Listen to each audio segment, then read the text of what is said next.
Hello everybody, Gourd King here, and we are going to be playing Playdead's Inside. I have played this before, by the way. This is actually a really fun game. Very short, so pretty much will be here and done on just this stream. Tiago, how are you doing? Long time no see. Let's see, I saw your video with Little Misfortune. How was the game? It was strange. That was a very weird game. I think that might actually be the weirdest game I've ever played. That was really odd. Like, I'm not sure if I'd go so far as to say I liked it. I didn't dislike it either. It had some intriguing elements, but I was just like, this is so weird. It's like there's just this stuff going on that's so weird. But yeah, it has cool concepts. I'll say this, I think like the plot twists and whatnot were pretty predictable overall. But I loved the art style. I thought the art was excellent. Really enjoyed that. So, I was glad I played it ultimately. But yeah, I finished Elden Ring. And right now, as you can see, I'm playing some shorter games because Monday I will be starting Armored Core 6 Fires of Rubicon, the new From Software game. But I've wanted for a while to play some shorter games that I could be finished with on one stream, or maybe two at the most. I like some of these neat short games. But yeah, I'm going to do this one tomorrow at about the same time. I'm going to be playing the game Never Alone, which I've never played Never Alone before. I've heard it's good. And then Sunday, which this will be a little bit later, like 7 p.m. my time when I get home from work, but Monday I will be playing I have the Sega Genesis Classics collection, so I'll be playing something from that. Probably Shinobi 3. That's an old classic that I grew up absolutely loving.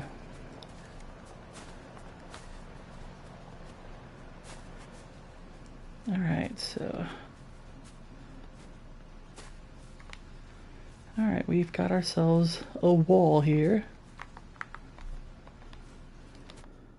Let me see something. Is there... No, okay.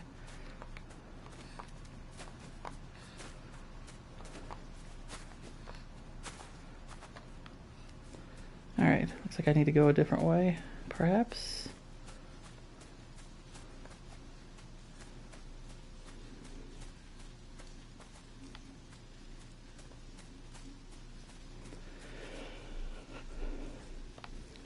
But yeah, this is a nice, relaxing way to go about playing for a little while.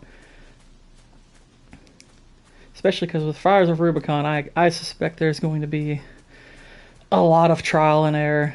Probably going to suffer some death on that one. There we go. This is a strong boy pushing over that refrigerator like that.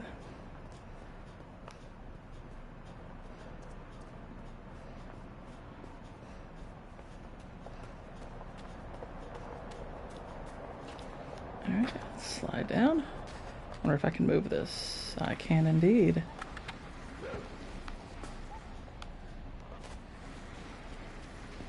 Uh-oh.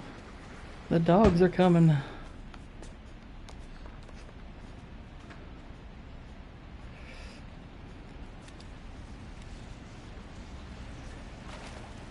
But yeah, I remember playing this the first time and absolutely loving it. If you've never played this, I do highly recommend it.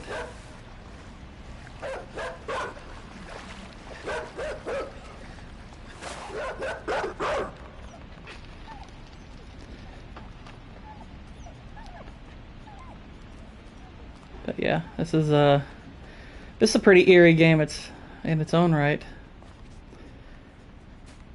Really good at setting a mood and a sense of danger for such a simple concept.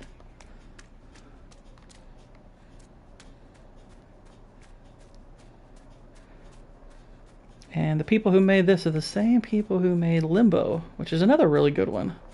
I prefer this, But Limbo is another really cool game that I definitely recommend to people. But yeah, to anyone who happens to be watching, I hope you will smash that like button. Maybe consider subscribing if you haven't already.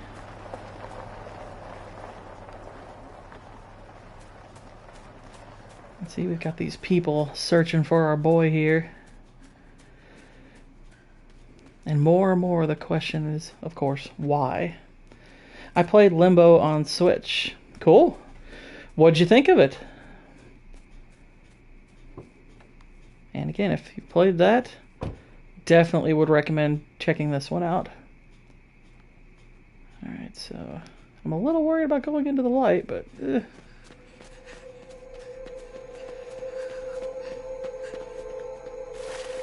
it was nice, yeah.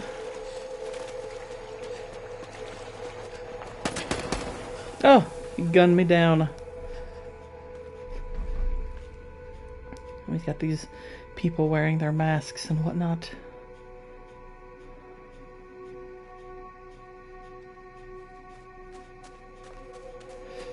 Okay, so I think this part I pretty much have to do this way.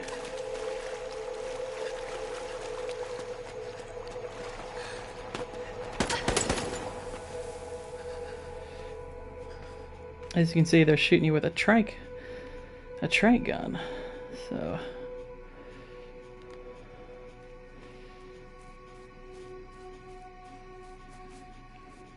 I'm playing Fortnite with a friend.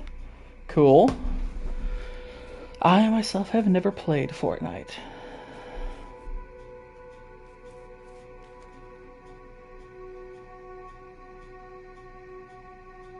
But I don't know, it's boring. Yeah, Fortnite's never really been my thing. I'm not big into multiplayer in general, so yeah, it's strange. Oh no. I got wrestled down.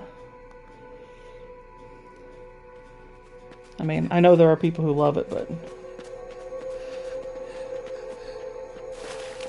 it's never been for me. Okay.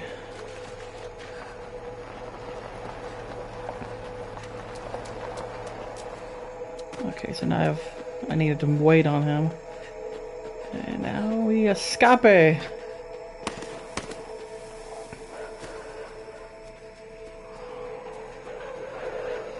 got some dogs and some peeps chasing us. Run, boy! Into the water. We made it.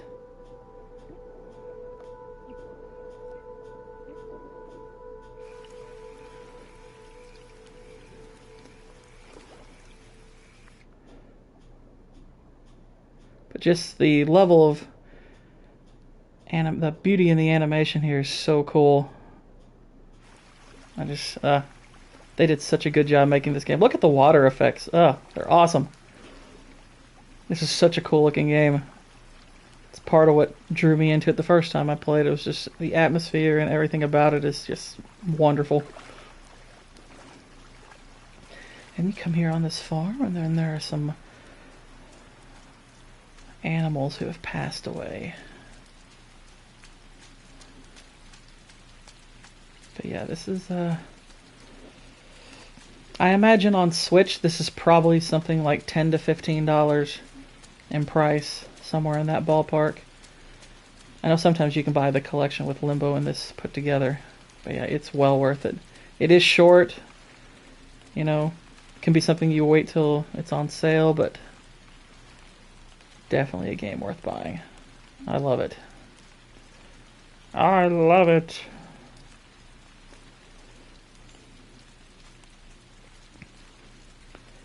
Yeah, I do hope you will check out that stream of Little Misfortune. And you'll see in the title, it says subscriber request.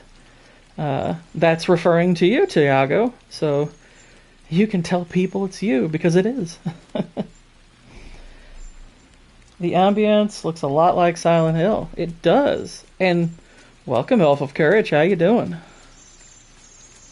Yeah, it does have a little bit of Silent Hill-ishness to it, but this is more dystopian than horror, you know, especially as you get further into it. But you can kind of tell it's like, okay, there's the dying animals, people with the weird masks and the trank guns hunting other people down. You know, there's something in this.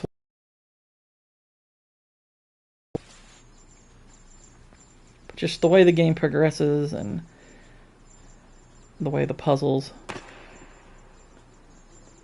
become part of the game, it's really, really cool. Alright, so we got our little exit point here. Chickens! Little chickies!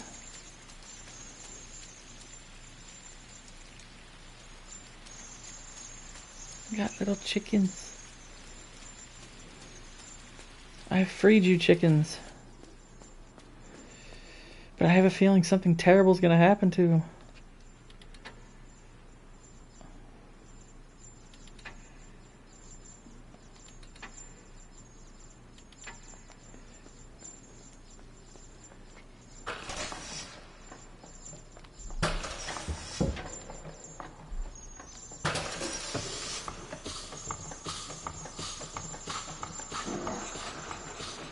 And here's the terrible part.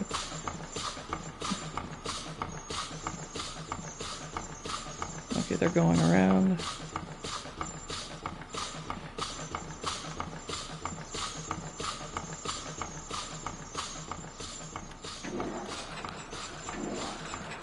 Yeah, you see those feathers coming out there? So I need to draw them over.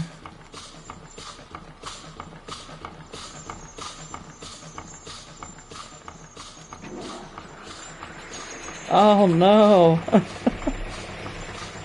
The little chickens. There's feathers and everything. And I'm trying to blow this haystack over.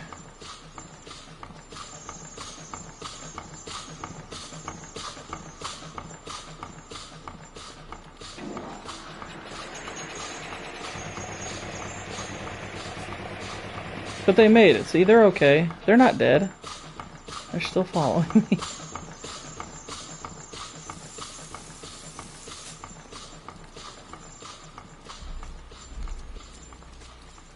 I think the first time I played it, I just assumed that they had been ground up, and I was like, oh my gosh, I just killed all those little chickens. That's terrible. I turned them into nuggets.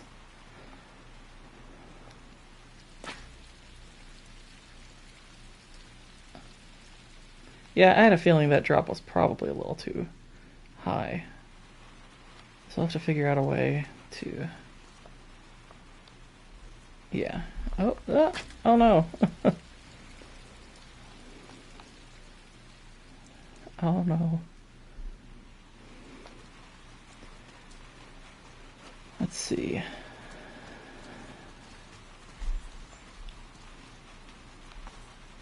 I can't pull this ladder up or anything, can I? No, I don't think so. Let me see if there's anything else around here. Nope.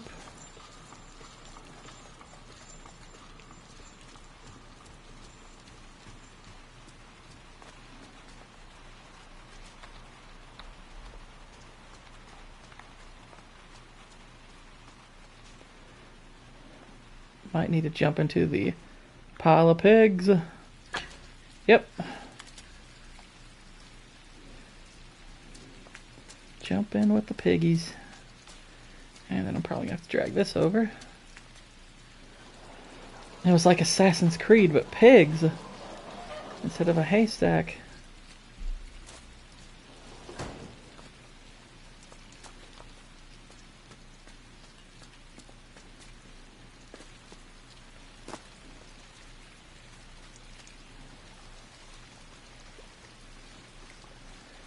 Ooh, looks like little creepy thingies are coming out of that pig over there. They're kind of waving. I'm stuck in sludge.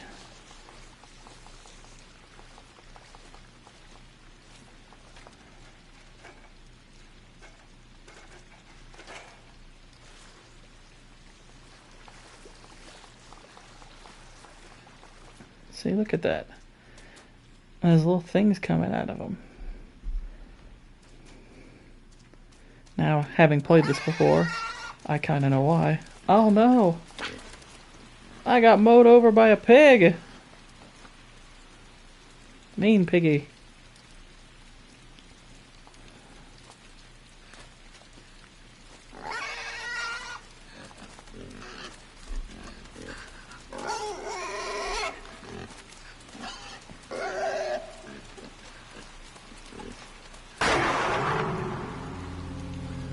That's one way to do it.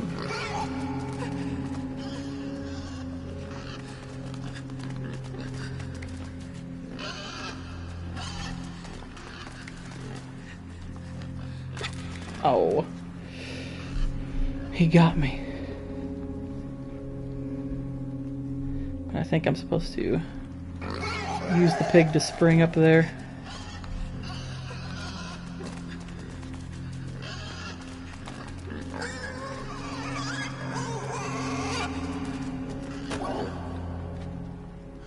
Or knock him out and then use him.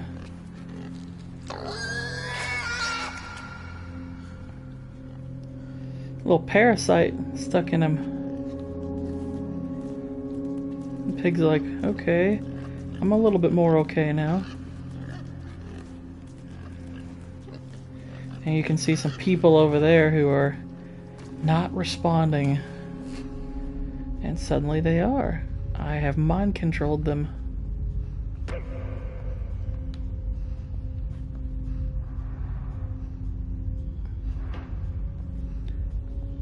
This is so eerie.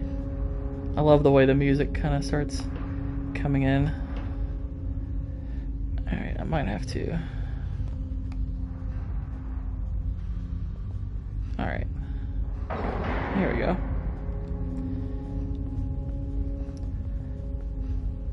So apparently somebody's been studying mind control. Bring it down!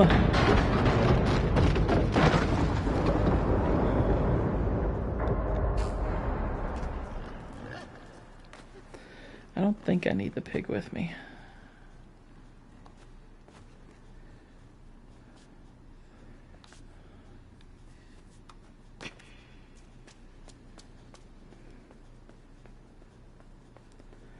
Let's keep going.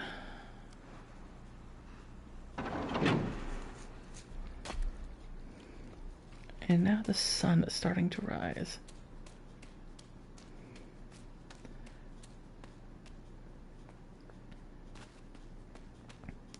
Got cars and everything just lying about, some buried somewhat. And there you've got a whole group of other people standing in a line looking completely out of it. That can only be bad. It's like San Francisco.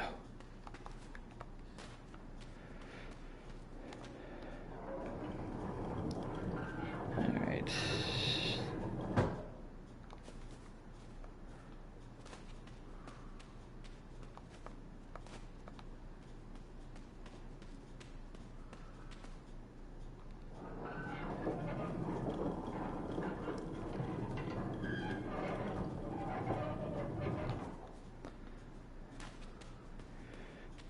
Alright, let's go up the chain.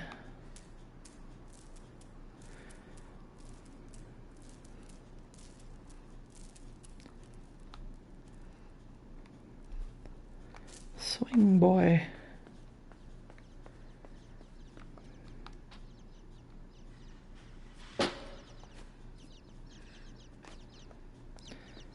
You really just start to feel for this poor kid. Like, what is this horrible future that he has found himself in? How can we help him out?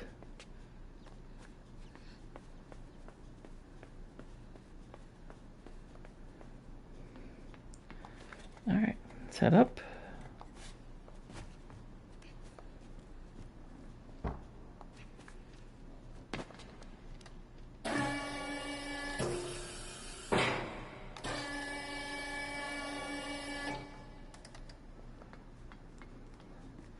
Try using the scaffold to get up there.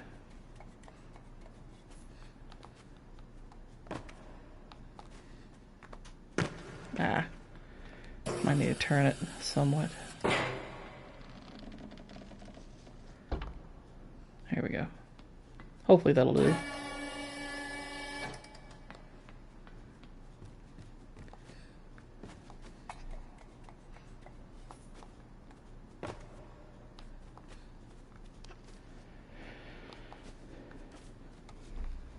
Oh yeah, let me check something real quick. I gotta do something with my stream.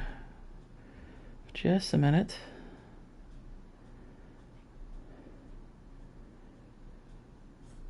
Ba-doop.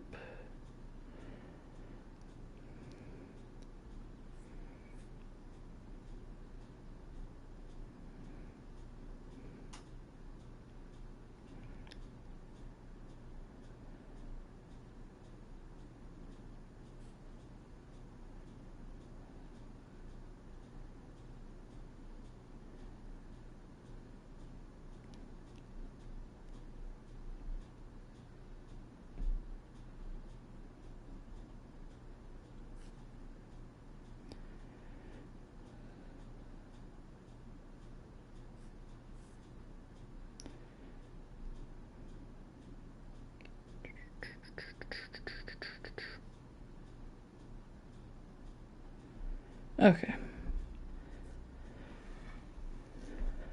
That is taken care of.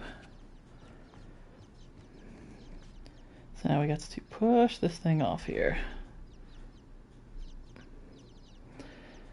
Are there creepy little girls or foxes in this game? No, not this time. This one is more about a young boy basically stuck in a very dystopian, mysterious setting. Crap. I meant to jump. But yeah, this is kind of it's a cool one. I rather like this game.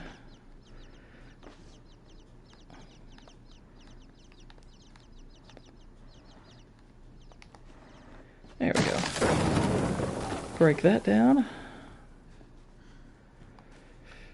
This one definitely has its fair share of creepy weirdness to it, but not the same kind. And seriously, this is a game that I recommend to everybody. Short, sweet, and excellent. I think I said this on yesterday's stream. This is the only little 3-hour game like this that I would give a 10 out of 10 to. Like, I would not hesitate at all to give this a 10 out of 10. I think this is just an outstanding game. Alright. Got the little thing there.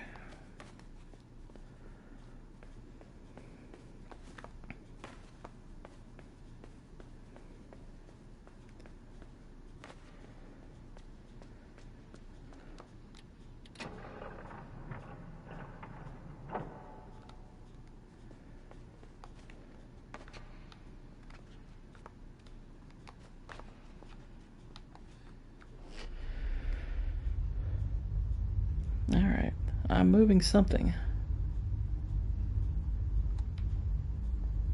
Aha, it's these guys.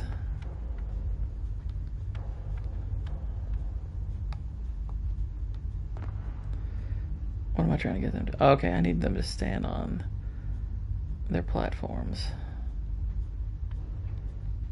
So hang on.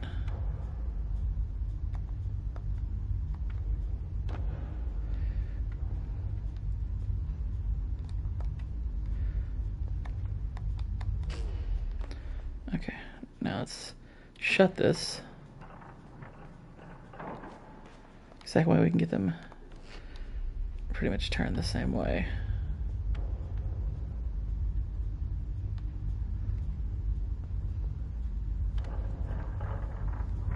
Or at least, there we go. Oh, that'll work. That's enough.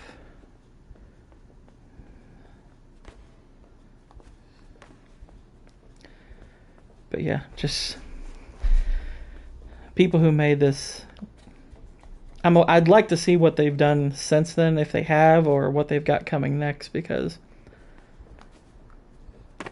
this one they made about 7 years ago, I want to say. So they probably have done something since. I just haven't played it, but yeah, this is pretty excellent. This is excellent. Highly recommend it. Alright, so let's slide and attach. You got your sad, mind-controlled peeps down there. And whatever authorities are doing this to them. Alright. Set up. By the way, if you happen to be amongst those checking out this stream right now and are new to the channel, I hope you'll smash the like button. Consider subscribing. Join us in the chat. Uh-oh, I didn't jump. And I hit a shopping cart. Oh no. I didn't make it. Actually, real quick, let me look up Playdead. What have they done since then? Limbo. Just another bright sunny day in Gotham. Yeah.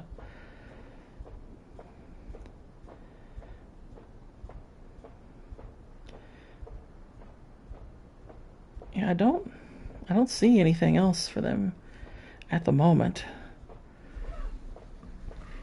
I hope they didn't go under or anything. That would suck. But in these times, that's an unfortunate possibility. It's like somebody fund their next game.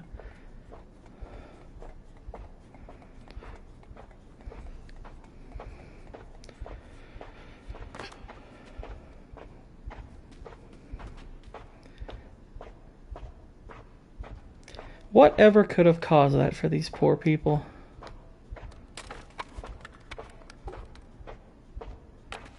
Alright, let's break this open.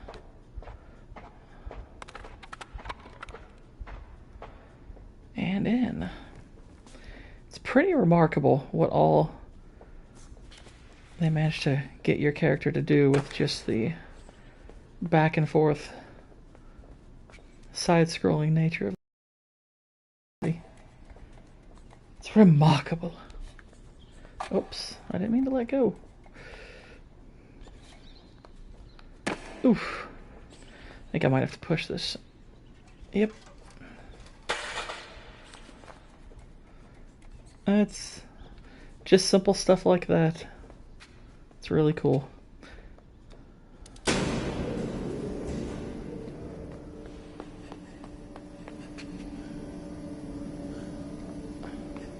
I get feelings of hostility in regard to these.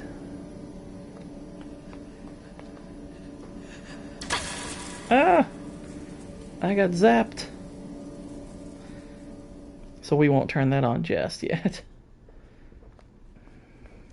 Oh, no. No. Don't do it. And there's a few people who sadly were victimized. Alright. Left it first, and then get in it. Got these creepy robots.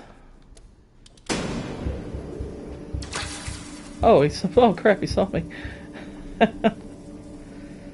I didn't think I'd stepped out.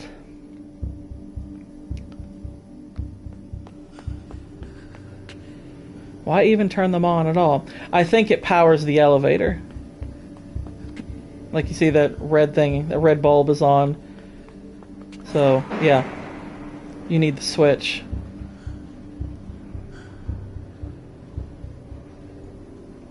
So it's like your way out is also dangerous. So I'm saying they make these fun little puzzles they come up with. Oh, the pigeon pooed. That would have probably caused me to slip and fall to my doom. Oh no. No. Uh-oh.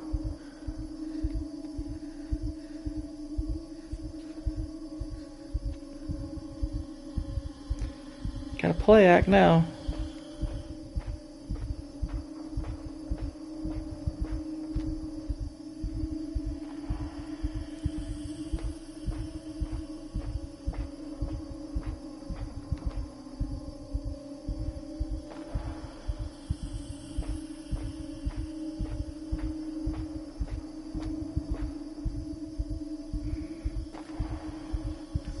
The tension builds.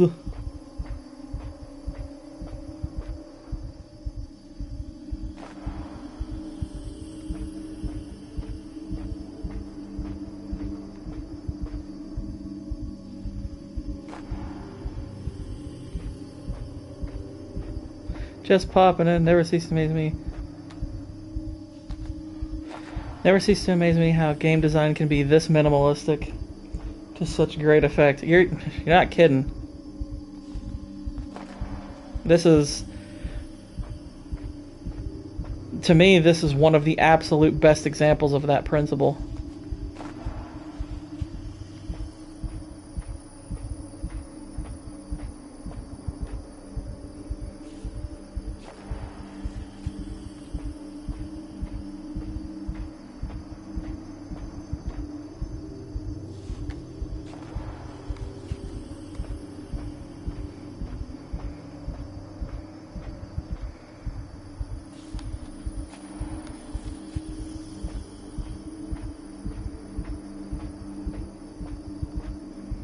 Save the cheerleader.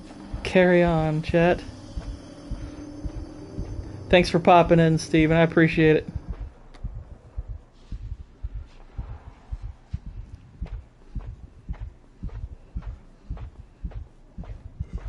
Sadly, most think that if it doesn't have the latest and greatest graphics, it sucks. Yeah. Well, we're dealing with the same problem with movies. Is people are being trained to have a very, superficial appreciation for film. Whoa, I guess I did something that got me caught. Oh no.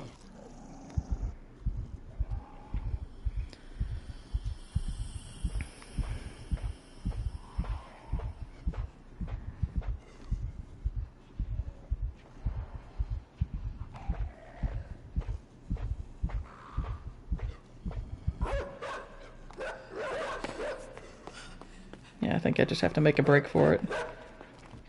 Run, kid! And right through the glass. But that looked so cool.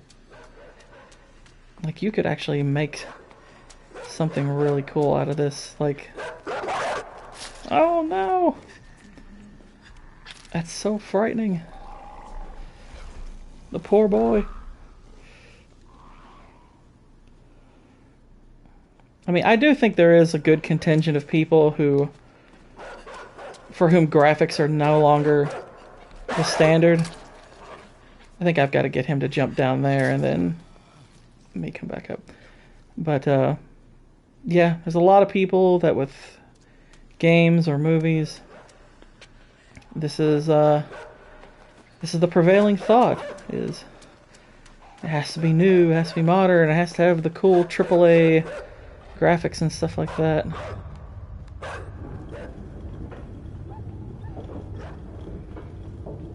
And with movies, it's got to have CGI. Let me think of, I watched Quantumania the other day.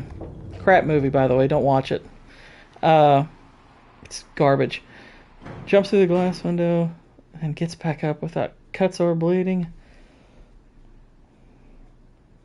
Is that the whole suspension of disbelief? Well, I think it's more your character's faceless for a reason.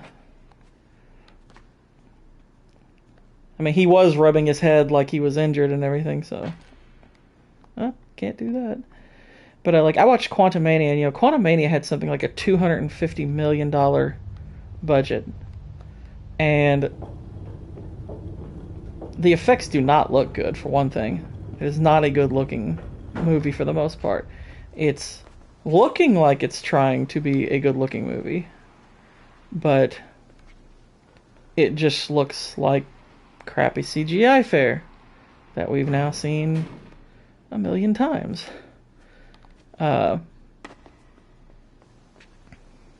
Okay, let's see. I think I'm going to want to make him go back to there. Okay. Whereas, you know, you look at a movie like Deadpool. Now, Deadpool, there's elements to it that are dated because there is a little bit of CGI. But Deadpool was made on a budget of somewhere between like $50 to $70 million. And will age far better and was far, like, way more profitable. I mean, it's not even close how much more profitable it is when compared to Quantumania. Made more just in general, and because it was made for less, you know, made a higher percentage back, of course. And it's like, guys, you don't have to spend hundreds of millions of dollars to make a great movie. You don't have to spend hundreds of millions of dollars to make a great game. You know, I mean, if you're going to just please put some freaking effort into it. You know, if you're going to spend that much money making a thing, you better put your heart and soul into that. You know, don't just assume that, you know, it's going to be good because you spent money on it. And that's a lot of the prevailing thought now is, oh, it'll be good because, you know, someone spent money. Jalen, how you doing? Good to see you.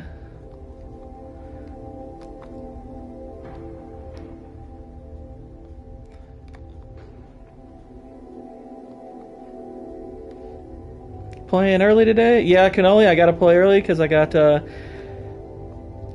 stream with Lance on Outcast Creative here at 4 o'clock my time. So I decided to get one in a bit early. Another short, sweet game. And this happens to be one of the sweetest of the short games. Perhaps my favorite short game that I've played thus far. This is an excellent game. Similar to yesterday, it's strange, but not at all strange in the same way. Oh, no. I shouldn't have let go. This is a very weird, cool, dystopian type of game. The horror movie stream? Yeah. Yeah. That'll be the one I'm doing with Lance. Yep. Alright, let's open this thing up. And they're like, whoa, what's going on? And into the water I go.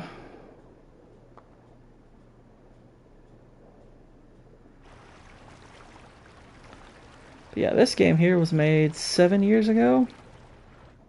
Looks phenomenal still.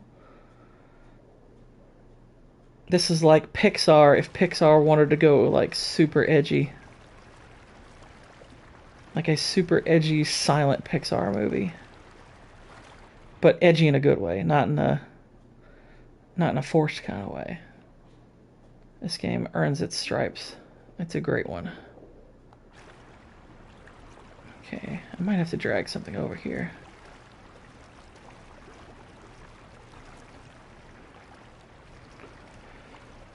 Or perhaps find something below. Yep, there we go. By the way, Gourd King, what do you think about Charles Martinet no longer voicing Mario? Wary, but it's like, okay, who's going to do it? That's my first question, is who's going to do it? I mean, I don't look at it the same way as like if an American character was going to get recast, I would be far more wary. You know, Nintendo, they're protective of their products in a way to where it's like they actually love their stuff. So, you know, I didn't read about why they decided to, if it's, you know, forced retirement or if he's just retiring in general. But, you know, we'll see what they do. We'll see what they do. You know, I'll certainly miss him in the role, but I don't think it's an impossible voice to recreate necessarily, but we'll see. We will see. Alright. Okay, he's retiring in general. Okay, well, okay, then that's fine. I mean, if he's retiring in general, you know, it's just time.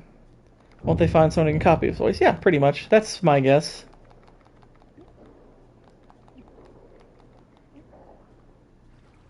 That would be my guess. And like I said, I don't think it's a voice that's going to be difficult to necessarily to recreate.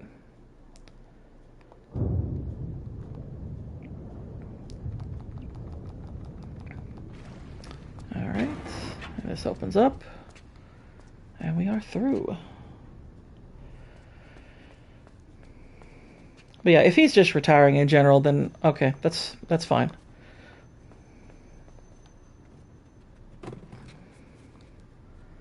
All right, we got this. Let's take it. I'll do the Mario voice. That's right, Canola. You could do the Mario voice. They need to cast an Italian. If they do, they'd still have to pay him, but I think Nintendo wouldn't have a problem with it. No. You know, most of the time, when I'm watching something, unless it's really noticeable, I don't notice when a voice actor has changed. I mean, I notice if it's drastic, you know, in terms of, you know, how different it may or may not sound. I'll notice it then, but I'm not necessarily against a voice actor change. It's like, okay, if I notice that it's someone different, I'm like, okay, it's someone different. But then I'm like, I'm not going to... First, I'll be like, okay, does it seem to at least fit? Can I possibly get used to this? You know, and sometimes it's yes, sometimes it's no. Like, I know when Avatar The Last Airbender, they had Uncle Iroh, his character. They changed voice actors for him because the guy who was voicing him passed away, Mako. Which Mako was a voice acting legend. The dude was awesome. But I thought now granted, you could tell that they wanted to mask it as much as possible because they didn't have Iroh do all that much voice acting from that point on. I mean, they eventually got into a place where they had to let him do stuff, but they had several episodes where he just would say nothing, and it's like, I think they probably would have had him saying more if they still had Mako, I'm sure of that. But I think they would have been fine letting the newer person who voiced him talk, because I think he was doing just fine. I mean, he sounded different. I could tell the difference between the two, but it wasn't a bad difference necessarily. I was like, okay, this works fine. It's right replacing Mark Hamill at Joker. At first, most probably wouldn't accept it. Yeah. But they'd get used to it. Uh-oh. Uh-oh. Oh, no. Like, well, I mean, Batman Arkham Origins, that game, they had Troy Baker do his voice. And I actually thought Troy Baker did a great job. Now, granted, they could get away with the change just for the simple fact that it's like, look, this is the younger Joker. This is a younger version of him. We need a younger voice. So, I thought that was totally fine. Like I said, I thought the guy they picked did... I thought Troy Baker did a good job. Nope, that was the wrong way to do it. Yeah, just depends. Sometimes it changes. Like, I think getting rid of David Hayter as Solid Snake and replacing him with Kiefer Sutherland, I think that was a huge mistake. I didn't like that change. I thought that was a bad idea. I don't think that worked all that well. You know, and that's not to say Kiefer Sutherland did a bad job with what he was asked to do, but that game missed David Hayter badly. I think David Hayter still would have been the better choice there. Oops, didn't mean to drop down. Whoops. Jumps 5 stories, gets back up. That's not true. I jumped 5 stories and I died. Getting back up just means that, okay, that's game over, now start again. That's different. That's not the same.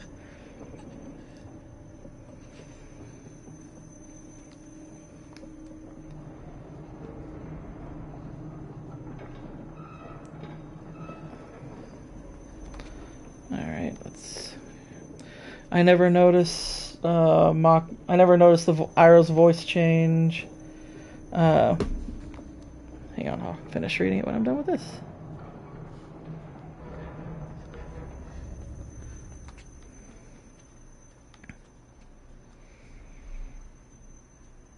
I also never know who Mako was. I saw a tribute they did for him from Tales from Iroh. Yeah. Yeah, he was the voice of Iroh. And it wasn't just that he was the voice of Iroh. He's someone that was pretty well beloved by a lot of people who are in that voice acting community. You're a critic, Gourd King, so you're supposed to notice and critique these things. Not needlessly. Not if there's nothing to critique. A game over screen is fine. Oh no. It's not part of the continuity if the guy dies. It's no more the part of the continuity if my guy dies than if you pause a movie and suddenly that means, oh, time just froze in this movie's universe. It's like, that's not how it works.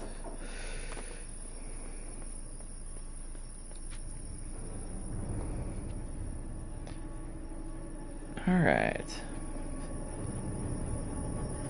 But I've had a certain appreciation for voice actors for a long time. So it is something I happen to notice a good deal. Yay, I live. I have a great deal of appreciation for voice actors.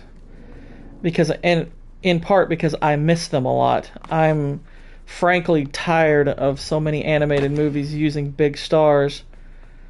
I don't think it's all that necessary, and I don't think a lot of times they're even as good.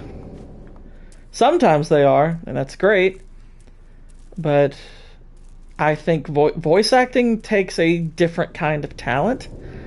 There are some truly great actors who, when they try out voice acting, they suck at it. Are voice actors part of the actors union? Probably. I would say they probably are. I don't know if they have I don't know if they're part of a separate union. I'm not sure. I would assume they probably have SAG cards, though. Even though technically they're not on the screen, just their characters they're voicing are. But I would assume that the reason I would assume they're part of the same one is because if they weren't, then there probably would be some conflict in using actors that are part of the Screen Actors Guild as opposed to voice actors. Or maybe it's the other way around, who knows?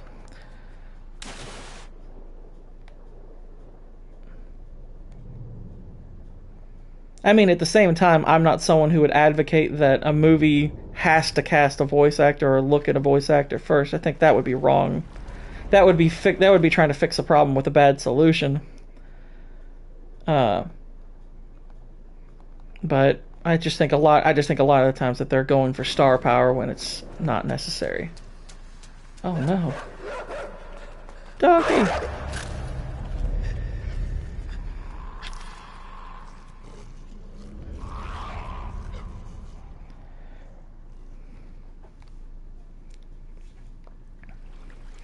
Alright, maybe we can draw the dog to the water.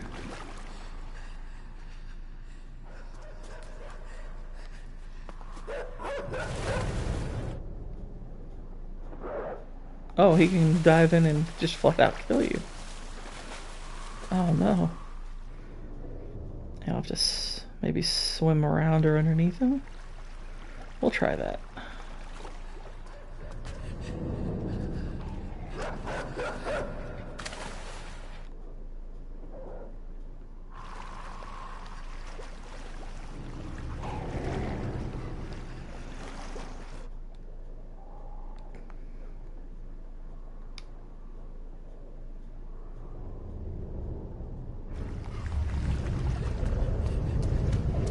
Leave me be, puppy.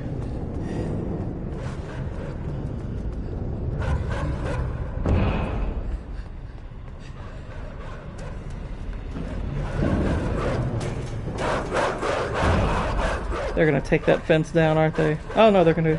It's even worse.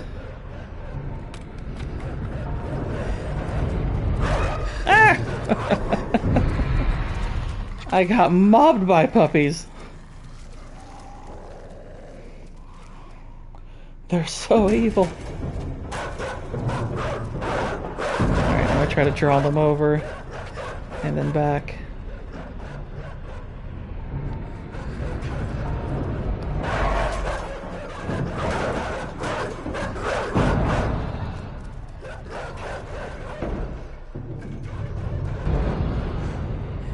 Uh-oh, didn't go all the way around.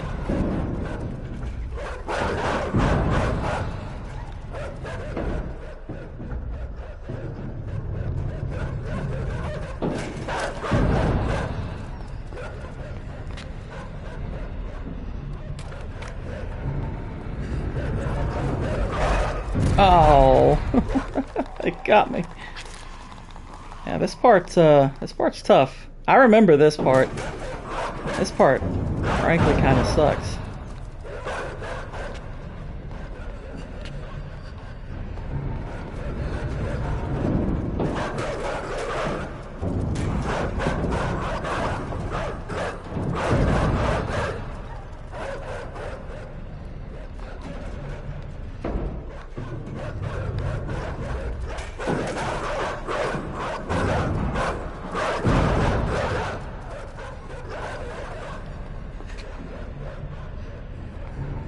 I'm wondering if that loosening up will actually help at all.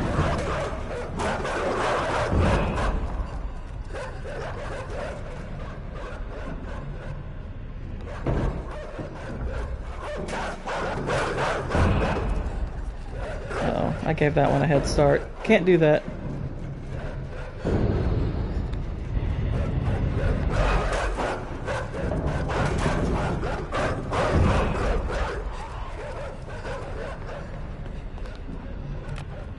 Okay, that did work. Good. Gonna just loosen it up. Little by little.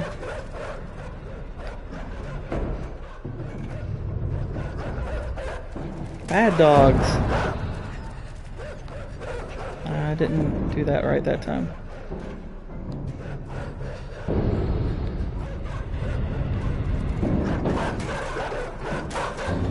People want to give cats a bad rap, but I wouldn't be having this problem with cats right now. Cats are better.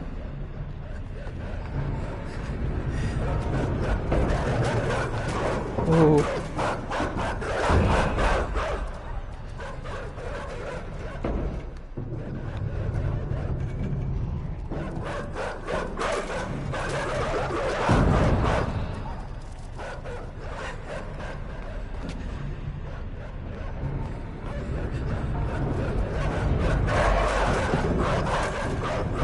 These dogs are so mean.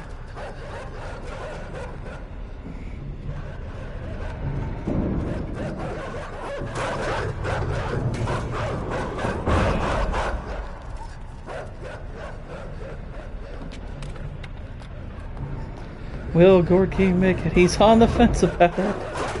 Put him.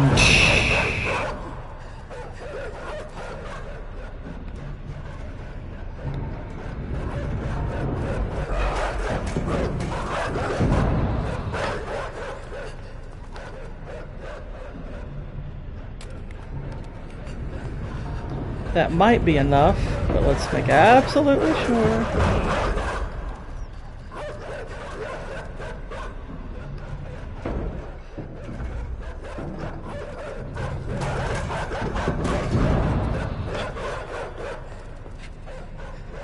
Bye, doggies. You all sucked. I lived! Stimpy, we made it.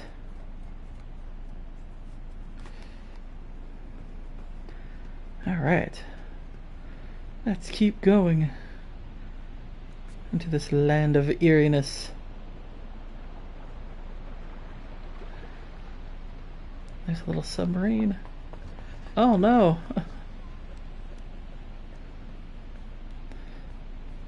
Okay, we won't do it that way again.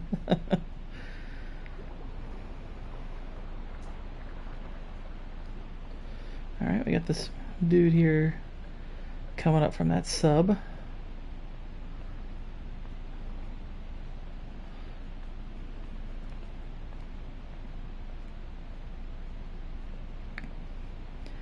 They're going to be recording some data. And I'm going to be commandeering that sub. That's right. Now this is where you might have to suspend your disbelief, because this little boy knows how to drive a sub. Isn't that neat? Alright, so this thing's got some thrust, which is cool.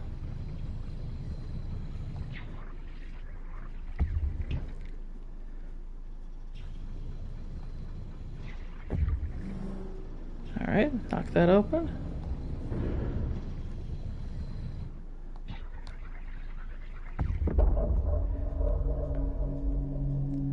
Ooh. Actually, I think that might be where I'm heading. Hopefully it's not Titan sub. That'd be unfortunate. Okay, I can't get back out that way.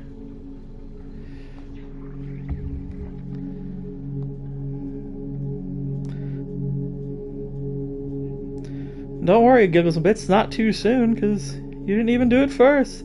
Jinx!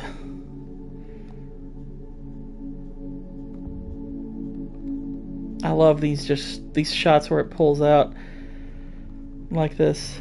I know when I finish Armored Core, I'll be doing a poll for the next series, but I'll also be doing a few more of these short games. Gotta go, lunch break is over. Alright, thanks for joining me, Alpha Courage.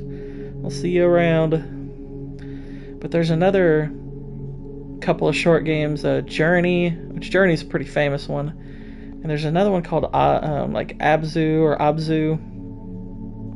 That one takes place in the ocean. It's so cool. Now the funny thing is with Journey and Abzu is you really can't die, like, at all in those. You're still figuring out puzzles, but like death's not really a worry. But they're really, really cool games. I still enjoy them both quite a lot. Journey's definitely one of the best ones. Abzu, actually, I liked probably more than most other people did. So, alright. Broke through there. Look at that. You've got the little debris and the dust in the water. Fun question. Better point guard, Magic or Curry? They debated this. Yeah, I see them. They've been talking about this debate for a little while, but it's heated up since yesterday. I've seen that. I think, I'll be perfectly honest, I think it's ridiculous. I don't think Steph Curry is a point guard to begin with. He's basically a glorified shooting guard. But I would take Magic Johnson over Steph Curry easily. I don't think Steph Curry is a top 10 player. Now, he could be by the time his career's over, but I don't regard him as a top 10 player. I don't see him as that. I think he's top 15, perhaps, but I don't think he's a top 10 player. Whereas Magic, you could argue over possibly guys like LeBron even. Now, you could argue the other way, too, but I mean, Magic's in the discussion for greatest Laker of all time with Kobe Bryant. Now, I probably would put Kobe over him now. I've heard enough. I've been listening to this guy and his channel, and he's provided enough context and data to where I'm kind of very strongly leaning towards Kobe being the greatest Laker. Kobe has risen a lot in my rankings over the last couple of years. I have a lot of regard for what Kobe did now. A lot more than I did. Alright. I think we have to swim through this little grate here. But I think the idea that Curry has... I completely agree with you. I think Kobe gets greatest Laker of all time, but Magic is the best point guard ever. I agree. Exactly. I think Magic Johnson is the greatest point guard of all time by far. I don't put Curry there. I'll be honest. At the point guard position, I don't put Curry number 2 either. Now, part of that, again, is because I don't think of him as a point guard. I think of him as a shooting guard. He's not a traditional point guard. It's like, was Allen Iverson a point guard or was he a shooting guard? and they at least had the good decency to put both positions by his name. Whereas Curry, they put, oh, he's a point guard because Clay's the shooting guard. And I'm like, I think really that team just has 2 shooting guards. I think you could argue Draymond's the point guard on that team. Isaiah Thomas, yeah, I think you could consider Isaiah the better point guard. Now, I would consider Curry a better player than Isaiah. But, uh-oh. Oh, no.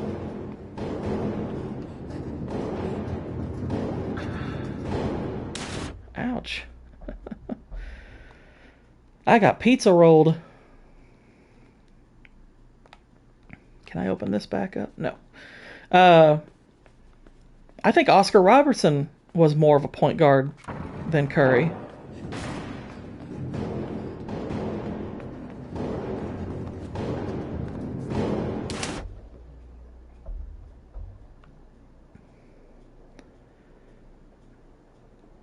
Yeah, it's like, to me, it's like, okay, if you want to rank Curry amongst people at his position, I'm more inclined to put him up against shooting guards, which in that case, it's like, okay, he's not as good as Jordan, he's not as good as Kobe.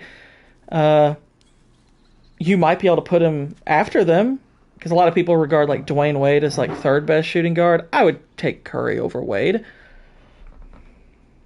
If you could pick a dream starting 5 basketball team, I would pick MJ, Kobe, Magic, Bird, and Olajuwon. Who would yours be?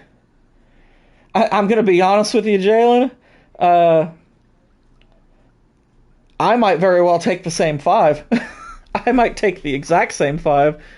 Because like when you said that the MJ and the Kobe one, that was the easy part. And Magic at point guard, that was easy. Center was the first thing that popped in my head, is like, okay, who would I take at center? It's like, I'd take Olajuwon. I think you could argue other centers as being quote unquote greater than Olajuwon, because he didn't, you could argue he didn't do quite as much, but I think for his skill set, Olajuwon might be the greatest center we've ever seen. Olajuwon was just so freaking good. I don't think most people realize just how good he was. They're like, 2 championships, that's pretty great. And I'm like, no. Look at the roster he had. Look at the era he won in, and just watch the guy play. Olajuwon was unreal. And if my intention is winning, now, because some people would take issue, I guess, with picking Bird over LeBron, and I'm like, okay, but if my intention is winning, I trust Larry to win more than I do LeBron. It's like, I'm going to trust him to win more. So, yeah, I might take the exact same 5.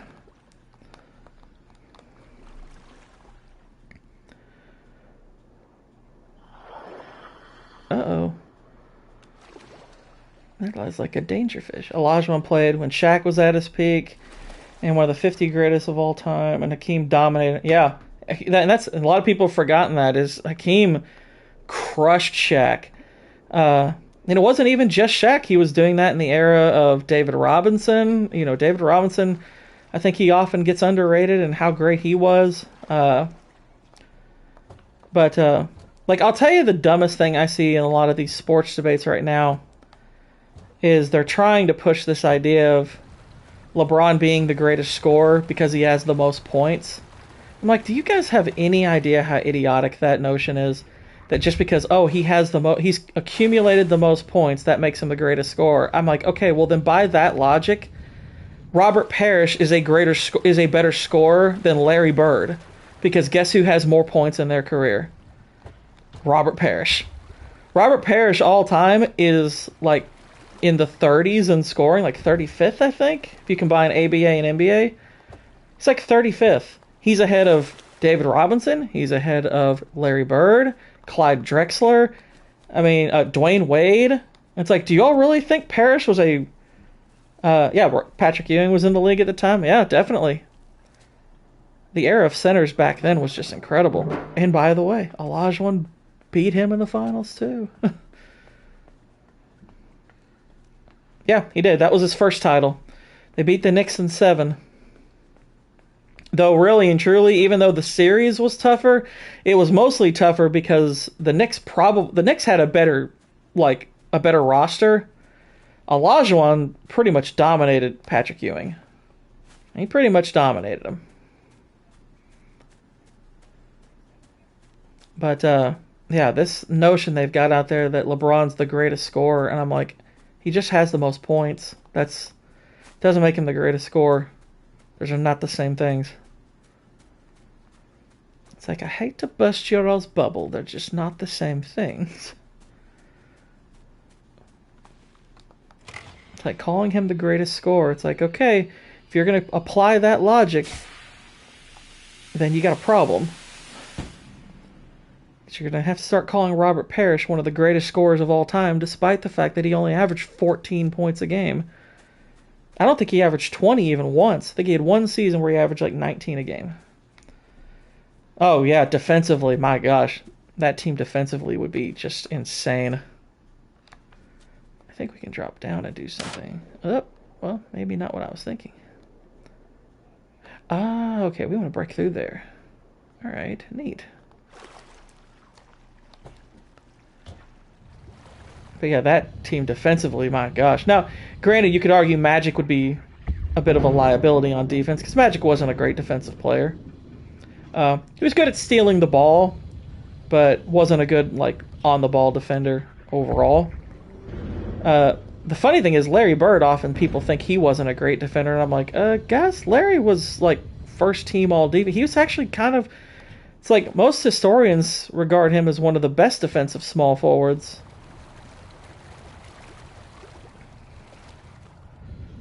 But yeah, I think sports debate has lost a lot of its sense.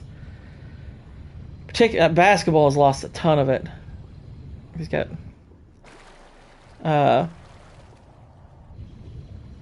like when you compare Jordan and LeBron, for example, they're like, well, LeBron averages more rebounds and he averages more assists and da da da da da, and I'm like, okay, so like, well, then he's better at it, and I'm like, is DeAndre Jordan a better shooter than Steph Curry? Because I think we would all agree that would be a ridiculous thing to say. Well, guess what? DeAndre Jordan shoots a higher percentage than Steph Curry. Now, the context of that is obvious. It's like, well, he only does because he shoots a lot of stuff close and range. And I'm like, okay, so you're judging him like a center? And I'd be like, yeah, you judge him as a center. You judge him by position. I'm like, great. I'm glad you said that. Because once you start doing that, the LeBron-Jordan debate falls apart. It's not a debate anymore. It's like LeBron, if you go points, rebounds, assists, steals, and blocks, those 5 categories, LeBron is top 10 in 2 of those at his position. He's top 10. He's number 2 in points, and he's number 1 in assists. I think if you're a 6'8", an era with no great big man, you should get a lot of rebounds. Yeah, well, LeBron rebounds, like in terms of rebounds, amongst small forwards, all time he's, in terms of his per game average, he's 13th. Now that's great. I mean, I wouldn't say that's not great. I mean, it's 13th. It's like, okay, you're not the elite of the elite, but that's still great. I mean, it's like there's only 12 guys all time who have been ahead of you, but I'm like, okay, but you're not among the best of the best in that category. You're 13th. You know, like, I think blocks per game, I want to say he's... I think steals per game he's 11th, and blocks per game he's like 18th. This is amongst small forwards. I'm like, okay, so once you apply that context, now you look at Jordan in those same categories. What do you get?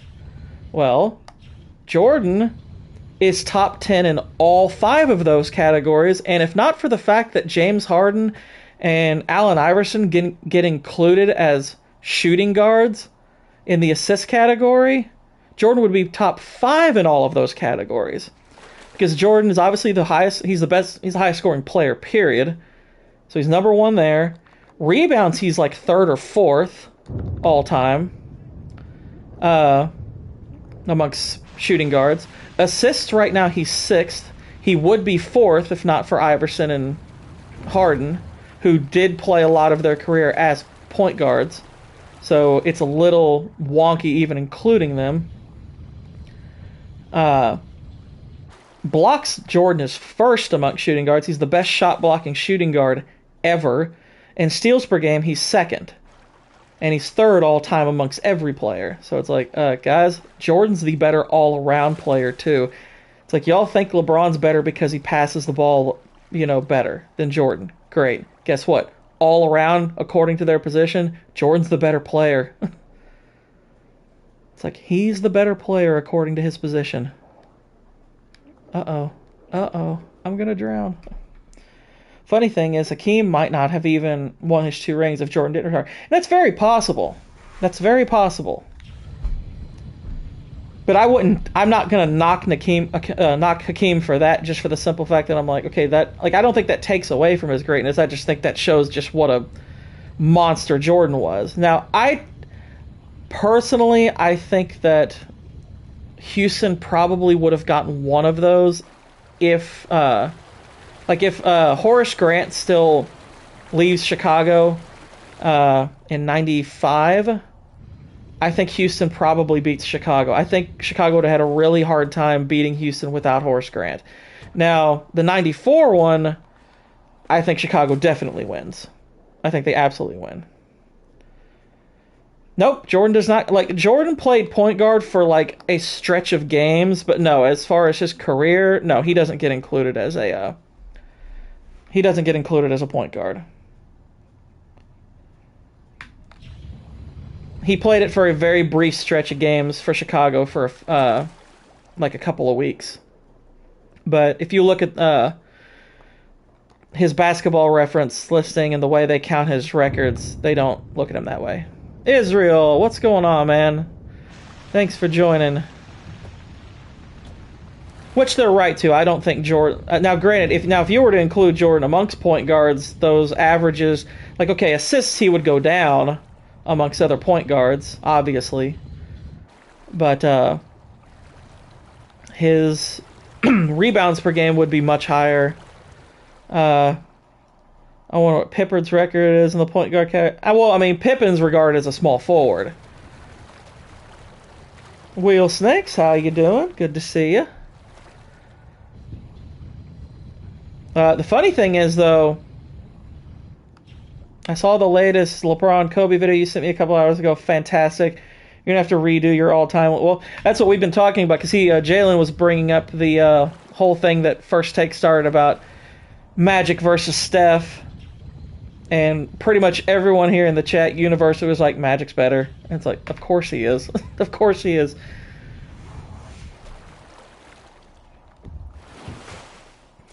It's like he absolutely is.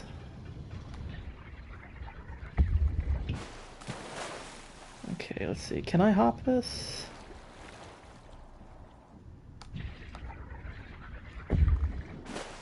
No, it's too high. Okay. I have to do this one a little different.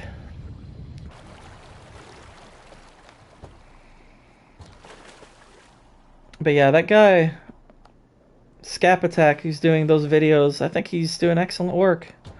He's doing really excellent work. He adds a lot of context to those discussions. He reminds me of Aaron a lot. I think him and Aaron would get along really well. He's like the VAS of basketball. Just puts things out more frequently.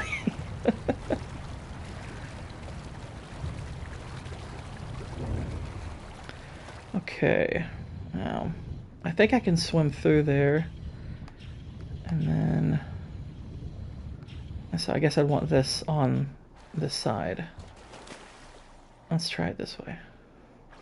I think comparing Jordan versus Kobe, defensive stats would be better than MJ and LeBron. Yeah. And Jordan does lead him defensively, but not by a lot. They're very close defensively. The debate of who's the better defensive shooting guard, it's yes, Jordan wins it. Jordan does win it. But it's close. Kobe was almost as good a defender as Jordan. It's not a big difference. Because they are very close in most of those categories. It's you gotta give the man his due. And yeah, I think Skapatek made a really good argument, like about because he regards Kobe as having the greatest finals run by an individual player possibly ever, and possibly the greatest scoring season ever. And he made a pretty dang good he made a pretty dang good case. And even if it's not like somebody's personal number one, if they think they can argue it better, it's like it wouldn't be one that you could just disregard. Jordan has the defensive MVP, but I remember Jordan and Kobe, who they guarded. Kobe will take on the other team's best scorer more often than Jordan did. And that's very possible. That's what, I mean, I think people overstate that quality a little bit in that discussion, because Jordan did still very often take on the best player, but it still doesn't change the fact that a lot of times he didn't, whereas Kobe did pretty much always take on the other team's best scorer. Pushing the wrong buttons here. There we go. We got our hop on. And we will bust through this. Oh! Creepy thingy. It's like a little hairy Medusa thingy.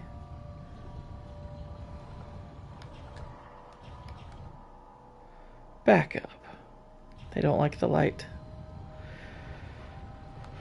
I know now that Kobe had the absolute best playoff run in history when the player wins more than one championship. Yeah, that when he made that case for the best playoff run by an individual player, I was like, okay, I'm skeptical, but I'm willing to see how he makes his case. Boy, did he make a good case. I was like, gosh, that's pretty dang good. Like, that's pretty strong. That's hard to refute.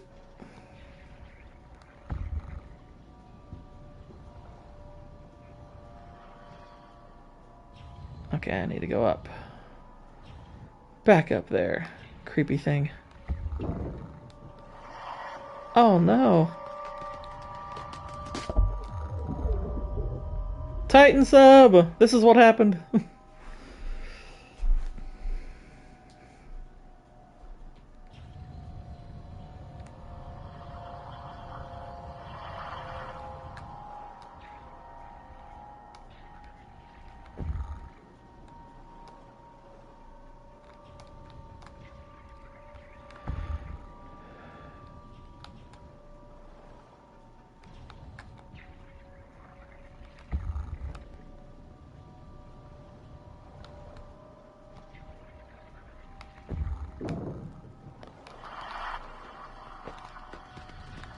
Bro, I just hit a clip. Have you ever seen Kobe Savage modes on YouTube? I have. My Kobe appreciation has gone up dramatically over the last I'd say 3-4 years. It was really starting to go up right before he died. My appreciation was starting to go back up because it was really right around the time of his last game that I started to go back and really watch, because and I've told this story before. It's like when he when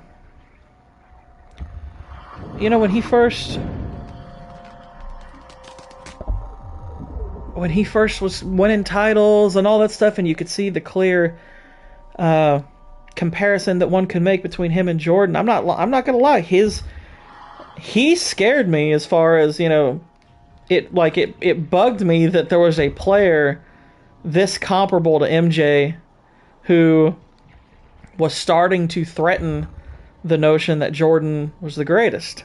That annoyed me. But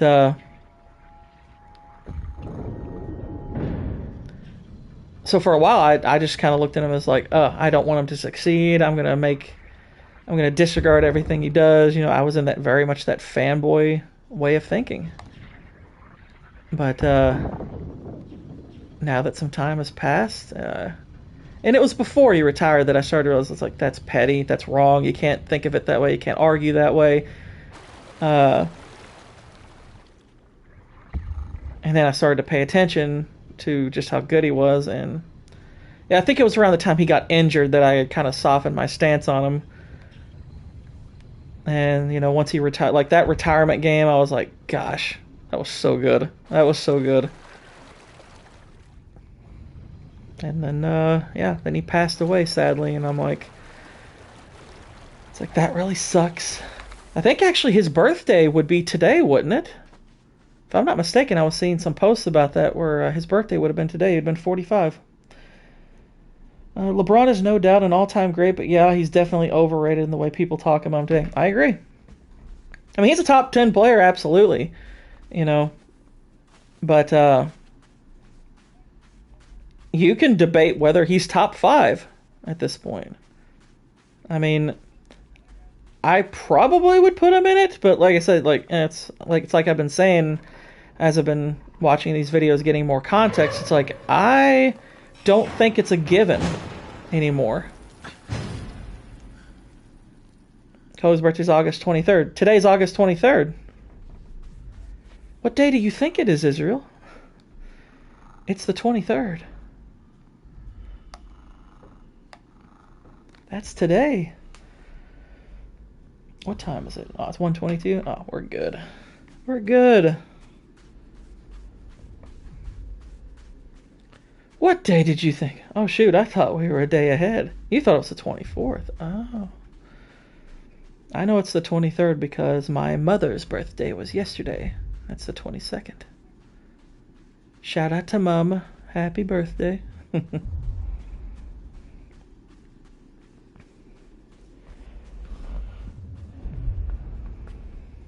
By the way, everyone, don't forget to smash the like button if you are here.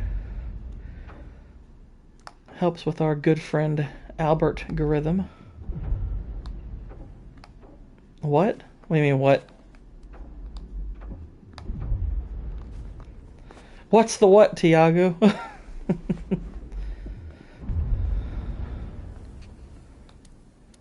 Oh, happy birthday. Yeah, happy birthday to the mother. To me mother. Okay, so we got some stragglers about here. Alright, I just hit that switch. Let's see. Oh, a thing happened.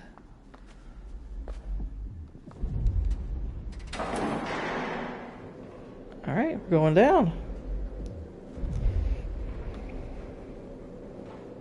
Your mother's birthday was yesterday. Yep. And my brother's was 4 days before that. And then I've got 2 more sisters having birthdays in the next few days. Or next few weeks, I guess. One's the 4th of next month, and the other's the 8th. So yeah, this is the big old birthday week for us.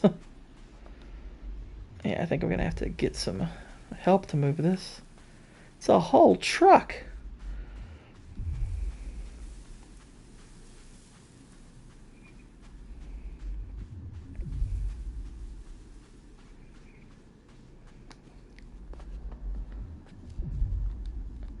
Not yet. Probably have to control some people, get them onto that. Alright, let's see. Let's get ourselves down.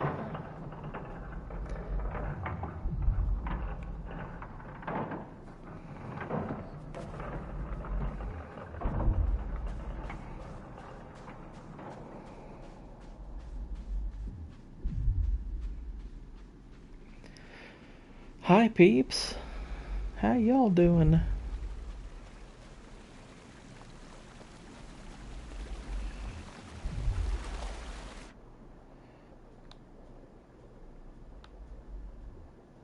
Alright, let's make sure we get air.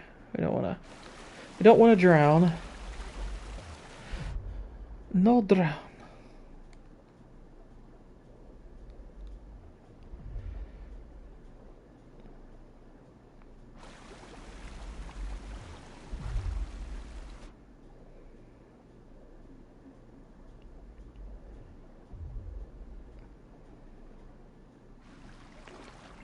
Okay. This is all dark.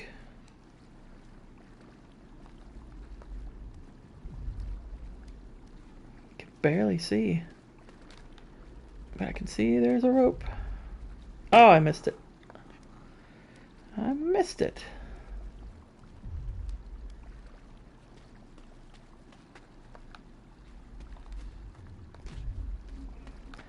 Have you tried Minecraft? No, I'm not big on. I've played a little bit of Minecraft before. It's not my thing. I mean, I think it's pretty awesome when I see some people do with it who are more into it, but it's never really been my thing. I have a couple of times watched people stream Minecraft. I personally found it kind of dull. But I'm sure there's a way to make it good. Oh good, they saved me. I'm not wearing this hat. But yeah, Minecraft, you know, I get the appeal. It's just not for me.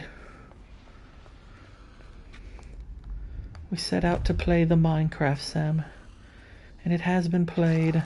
Oh my gosh! I just got impaled. What the heck? Soon they're making shaders. Cool. Okay, I think I want them to lift me up onto this ladder.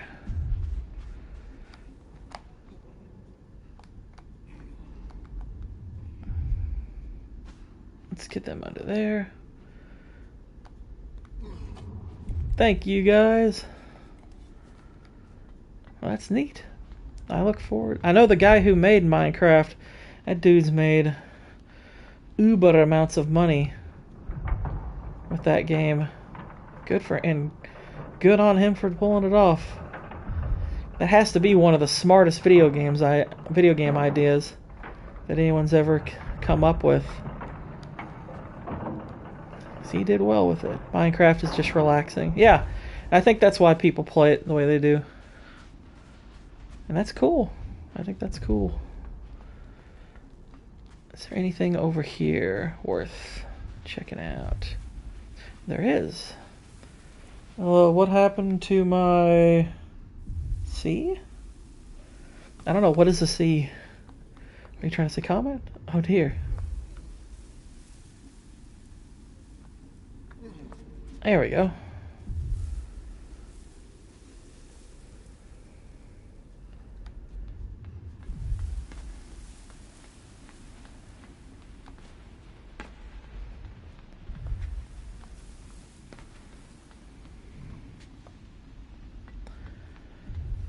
Whatever could this be? You know, we're supposed to catch me. Okay, here we go. Let's drag this. Let's do it. I was behind in the stream. Oh, okay.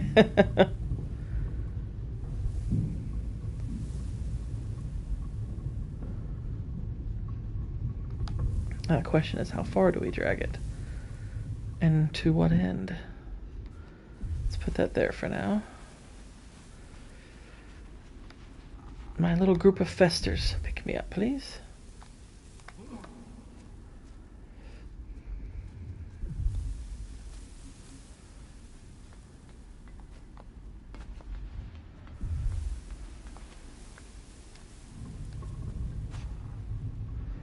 Oh, neat. I'm going for a ride.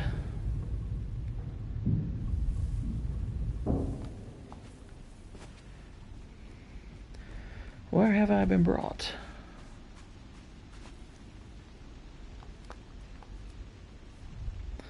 Going up.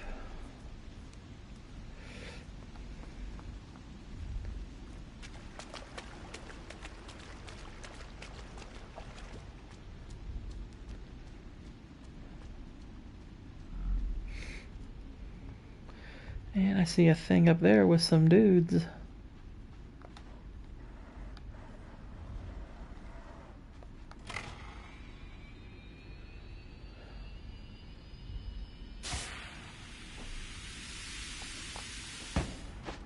That's not very far. So I'll probably have to drag this up.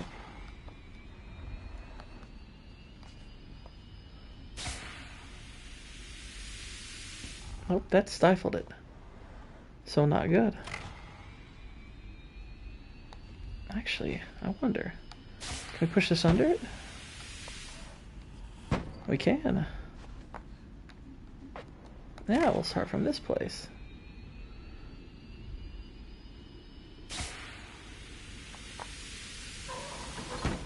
Come on out, guys. This is, again, brilliant minimalist design.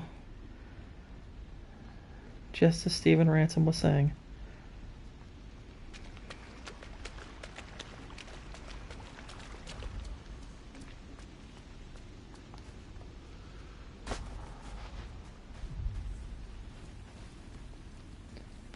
Alright.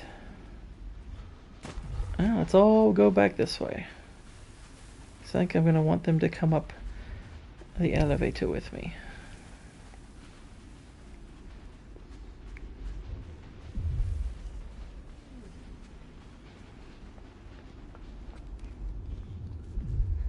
Alright, that everybody? I think so. And we're going up. Got my little construction crew. Can do some stuff.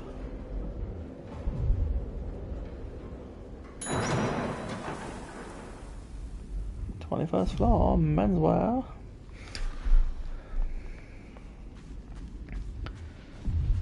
Excuse me.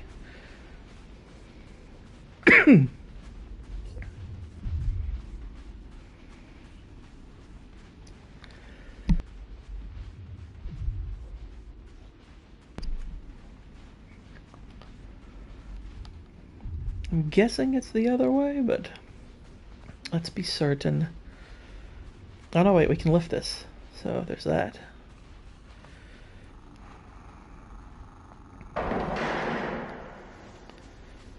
Hey, dudes.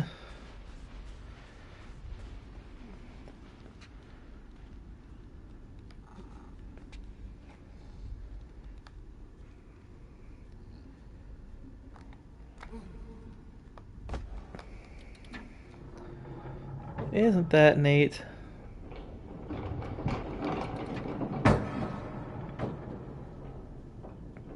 This is cool. Gotta use a momentum.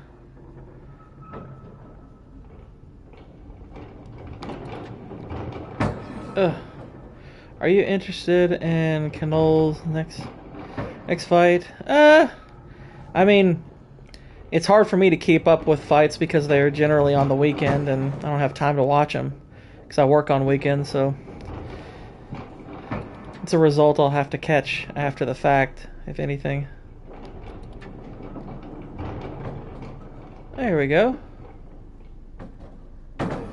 Oof.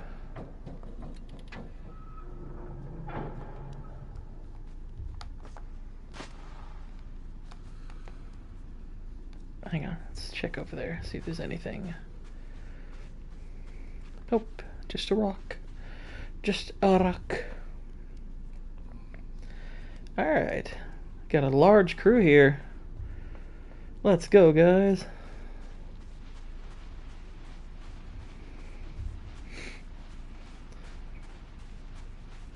Think of it as me leading my subscribers into whatever dark depths I have planned.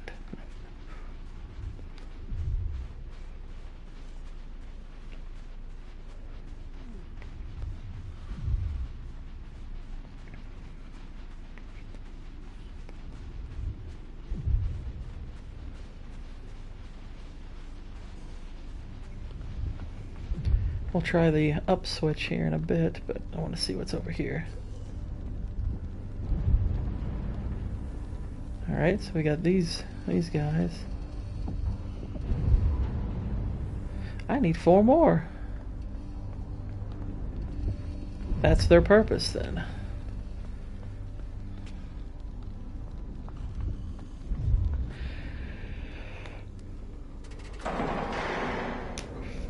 We need enough dudes to get that down.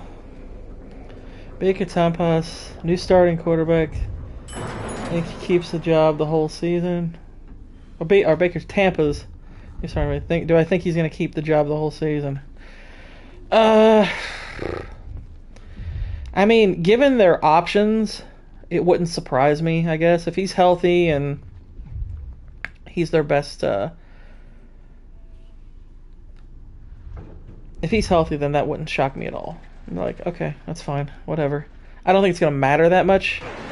Now, because I don't think Tampa's going to be very good, like, at all, I think there is a strong possibility that if he's not playing well for any extended amount of time, like beyond 2 weeks, you might see them shake things up, try to bring in Kyle Trask or something like that, or I don't even know who else they have, but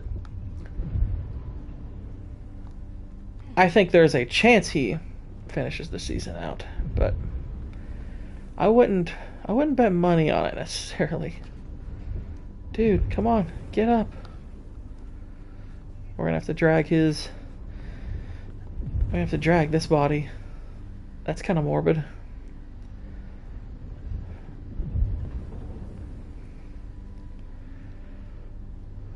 I wasn't at all surprised that he got named their quarterback, though. That's pretty much what I expected. Alrighty, dudes. Let's get back on. I think we have the 20.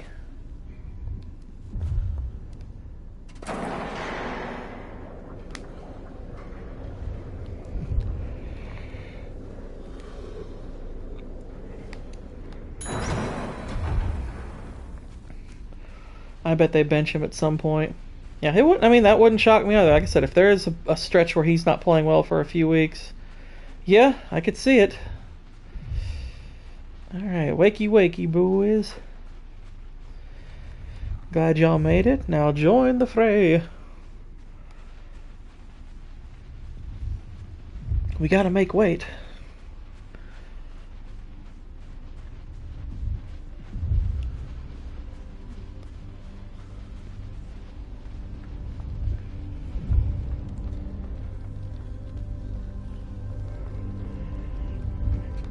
By the way, if y'all think this game is crazy now, just wait. It gets weirder.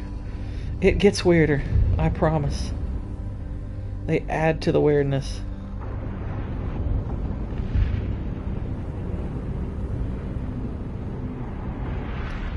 And the doors have been opened. And they will stay there, and I will press forward.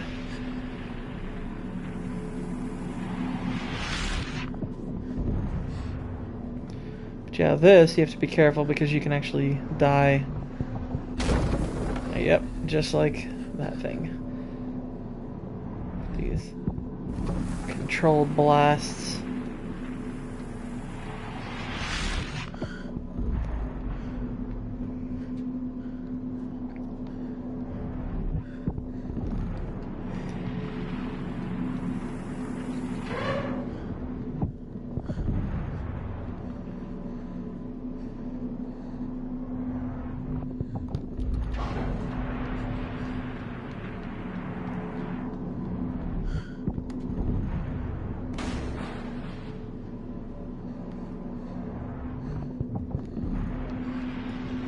Flee, flee, flee.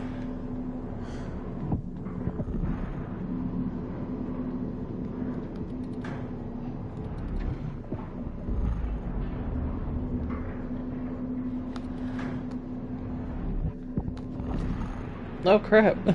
I got blasted. Yikes. That's nuts. Alright now. Where do we stop it? Right there is probably a good spot.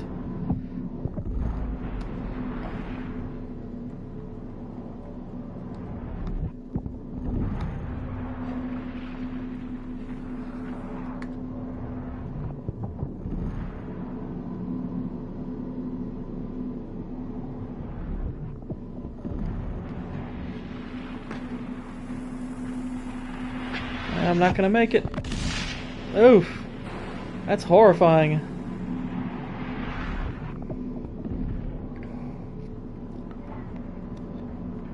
I think the idea... hang on.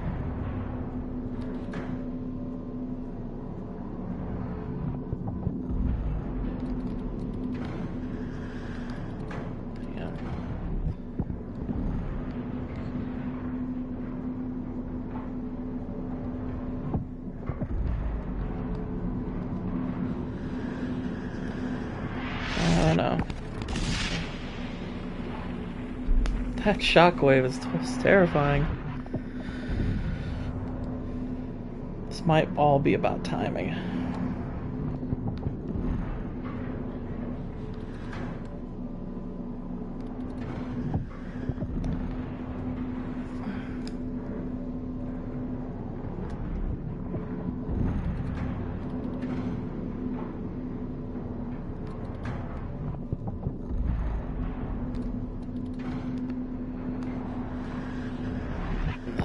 I let it outstrip me again. I gotta figure out exactly where I want it when it's ready.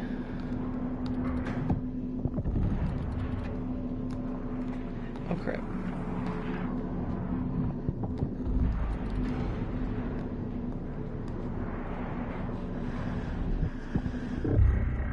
Okay, that worked out. Now I have to do it again for this.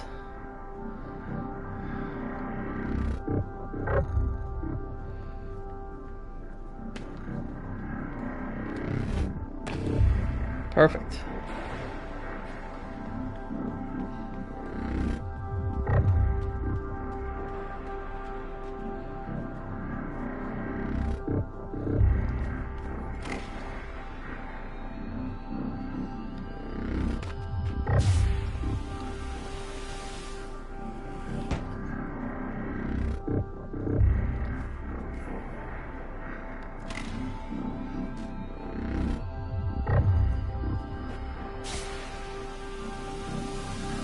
There we go.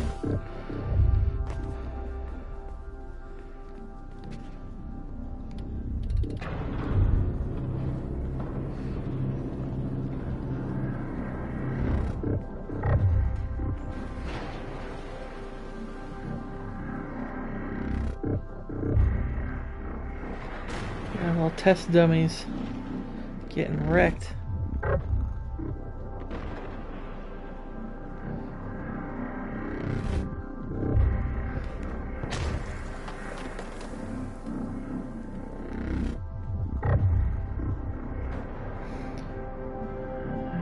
Little robot here.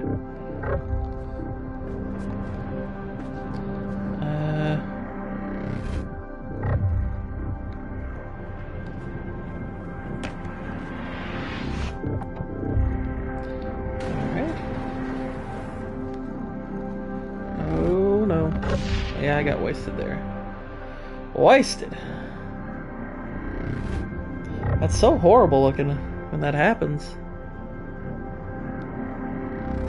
I think Kobe and Tom is having the same mentality and work ethic. Yeah, they definitely were. They were beyond admirable in that department. Oh no.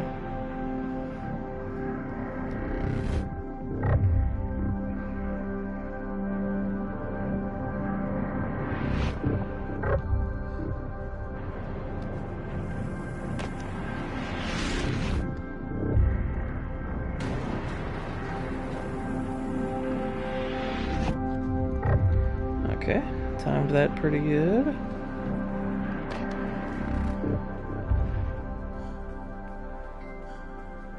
Okay, I think I'm out of the woods with that for now.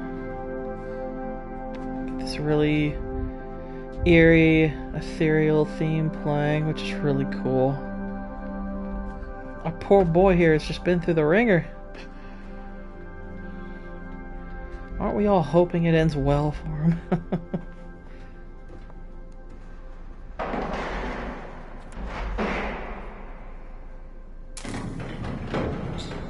Uh-oh.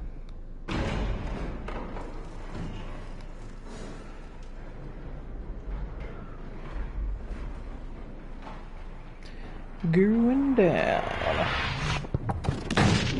Whoa.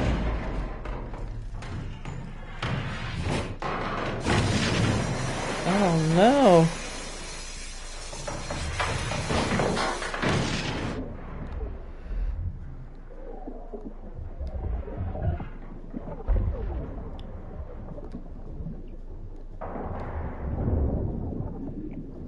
I'm in trouble.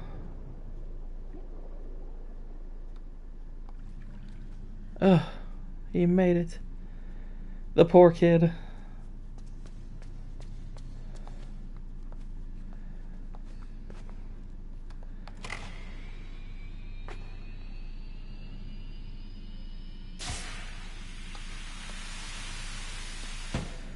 Now we swing.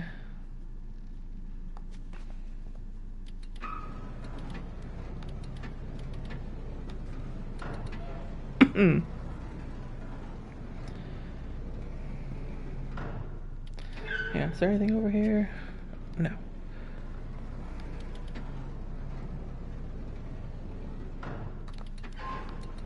Dang it.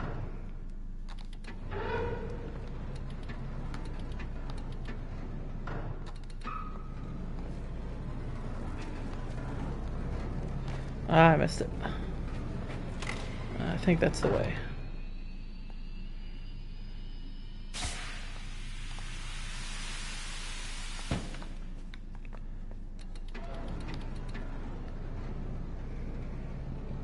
Open up. Ah! Dang it. I dropped and died. That's no good. That's unfortunate.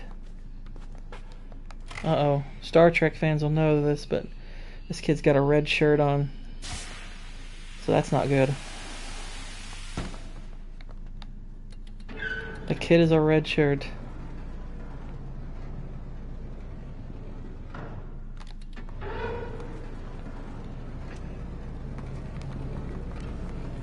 Alright.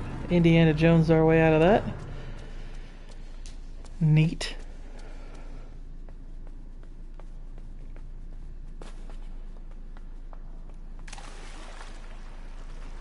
And we are back into the water.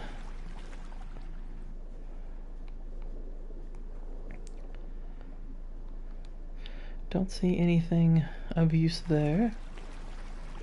So we will just head under.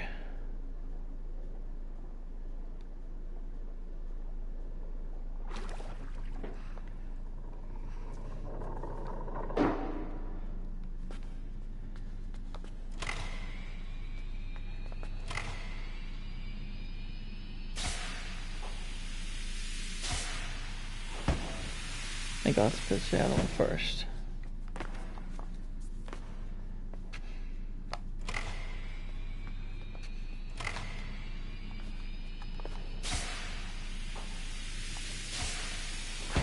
Oh, wow. Ow. That looked painful. Ouch.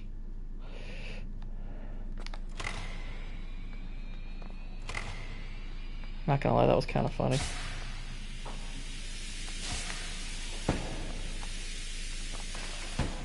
Alright.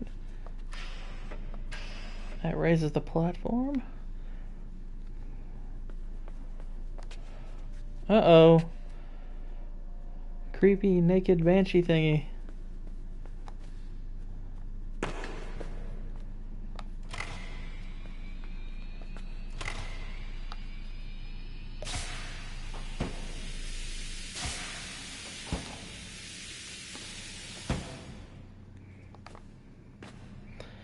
Okay. What is the point?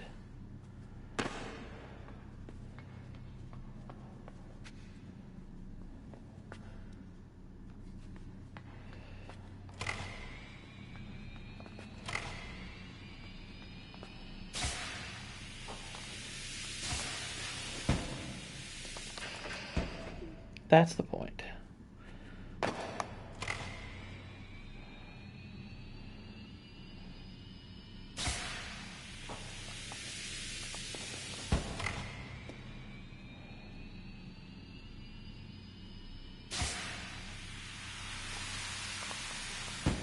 Okay, and there we go.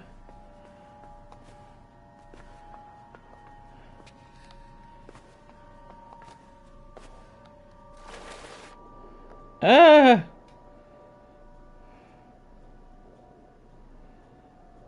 And it's not dead.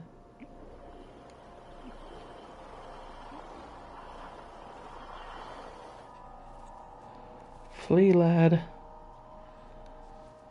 You don't want to mess with those creepy things.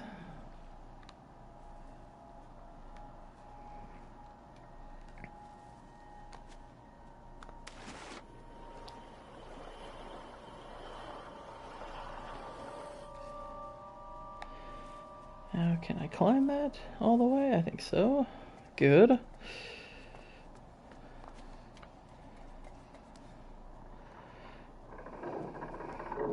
I don't like the creepy banshee child. Oh no. Are there buttons to push? Nope.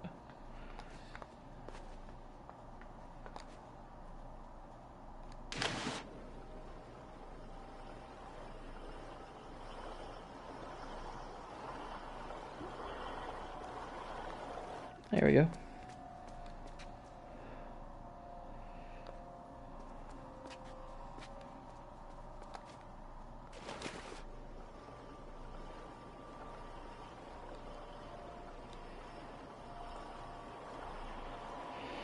Okay. Let's go up there and push this button.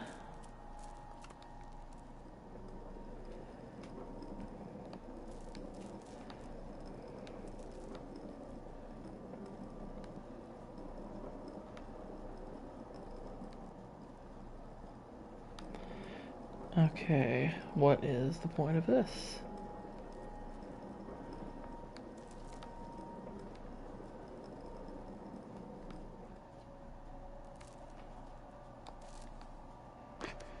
I'm not sure.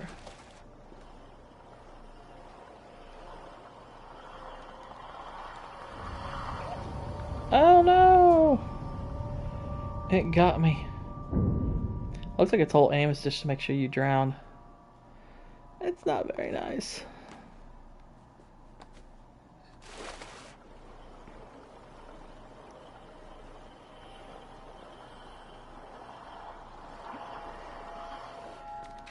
Leave me alone, drowner.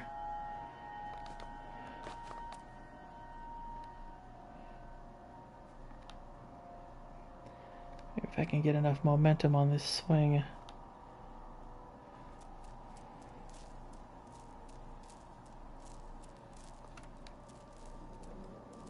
Or maybe it's possible to get them to come back and give myself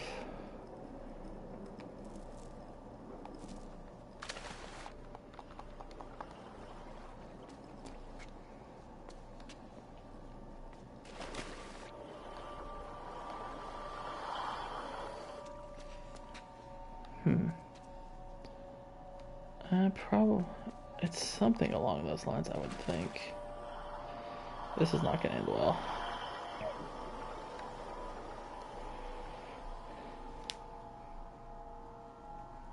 It's so creepy. It's like that Japanese horror.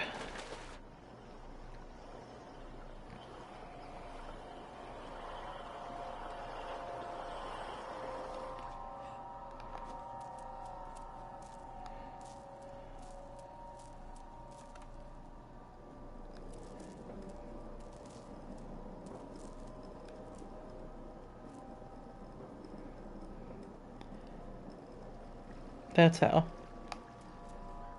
Drag it over there, and then it comes back, and that thing stays there. Okay, cool. So it is helpful. Figured it had to have a point.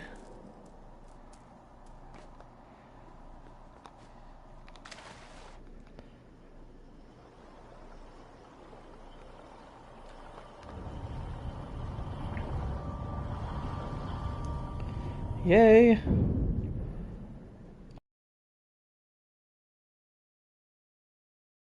The creepy thing didn't catch me. Again.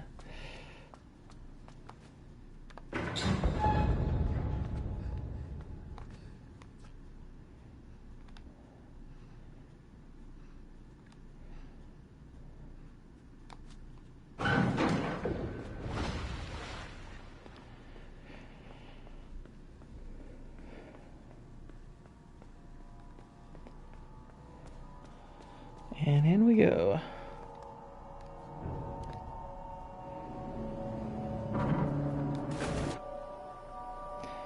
no.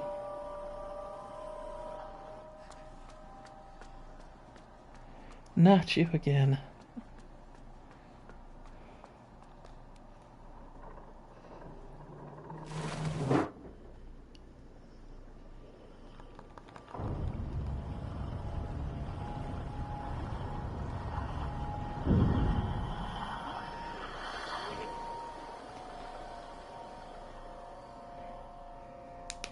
Might have to push that button twice.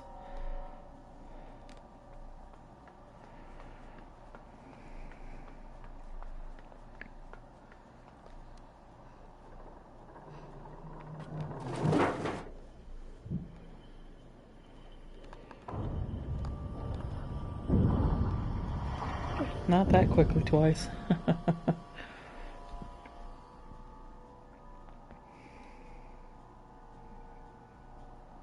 I think pushing it twice might take too much time. I just have to be quicker.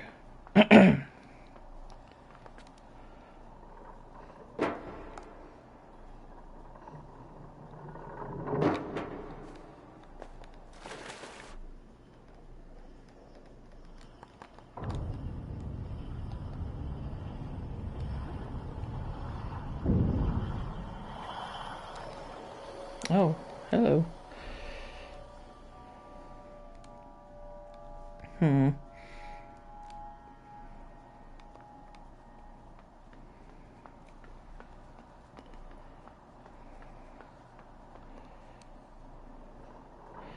Let's see.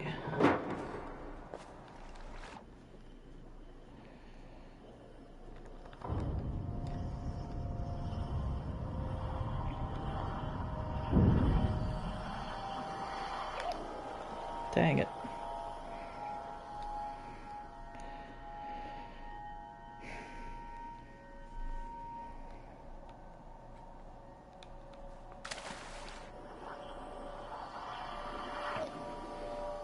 Okay, wanted to check how far away it was.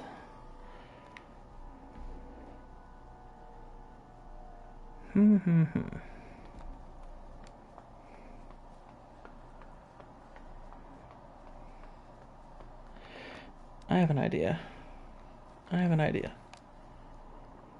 Pull a similar trick that we did before, maybe.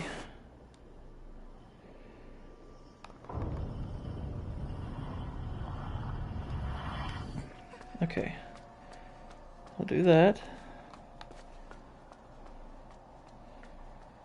And then we'll drag it back here.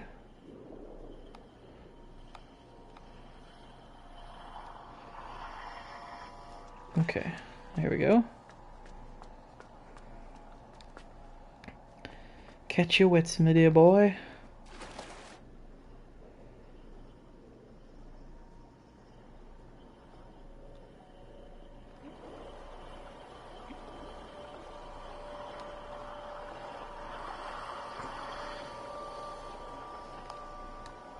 Question is, where exactly do we go?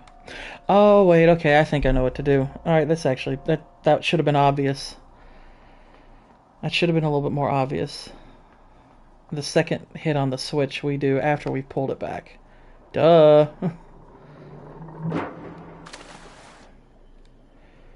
So we hit.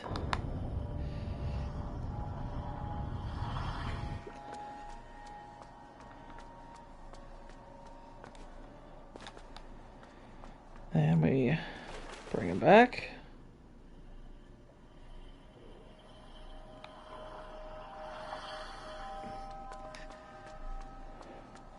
And then we hit the switch again and close it off.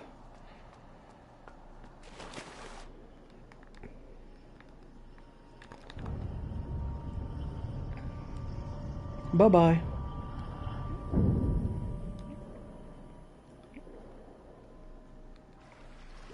There we go. Good stuff. Good, creepy, puzzly stuff.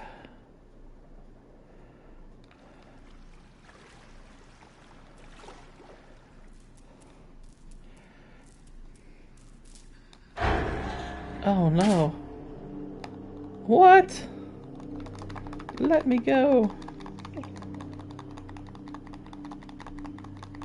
Now, is this death or is this me being transported somewhere else? Yeah, I don't think this is a death scene.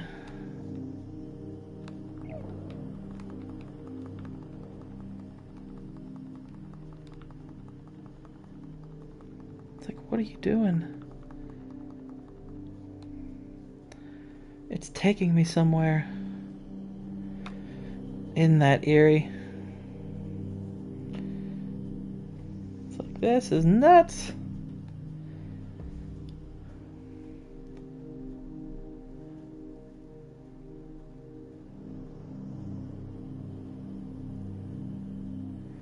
And it looks like that light was just grabbed.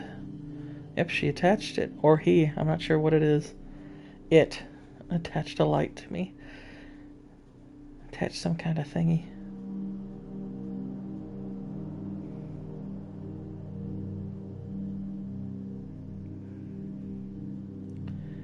We got little fishies. And now it detaches. And now the fish swarm me.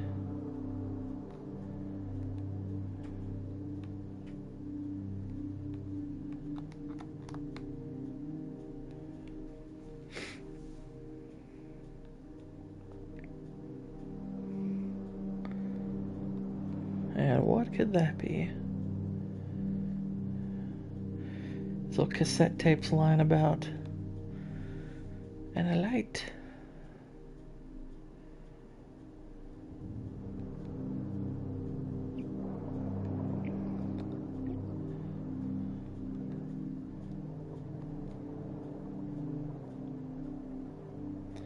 If I'm not mistaken, I was just given the ability to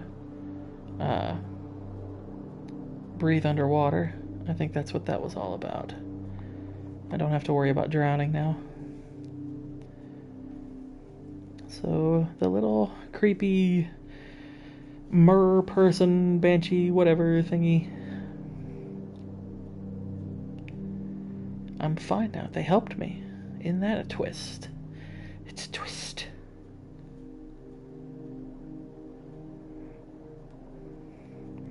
And this looks like a whole facility that got just taken underwater. And then there's an unfortunate soul over there who didn't make it.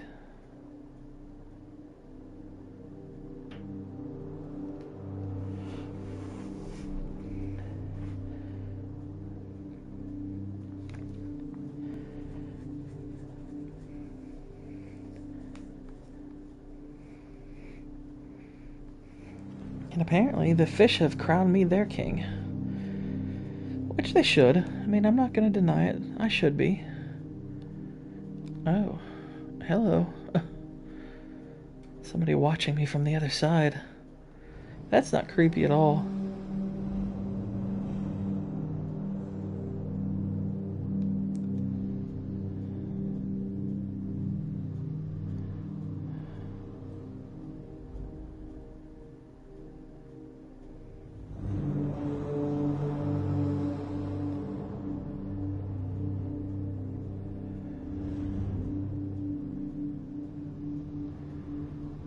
Alright, can't really swim down. Okay, swim up. So now we swim down.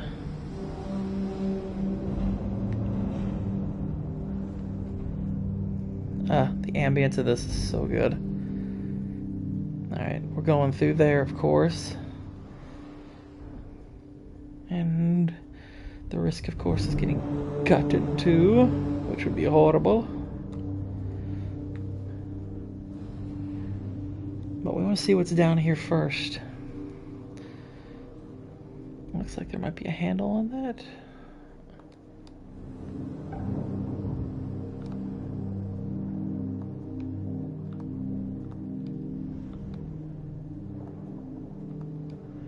Okay, I can't grab it again yet.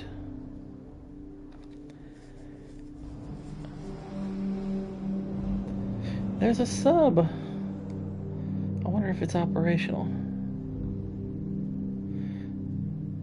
Can't get to it. It's in the background.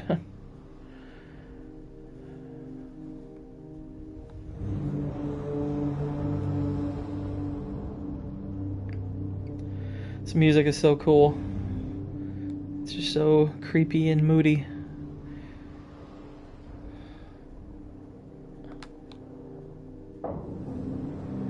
There we go.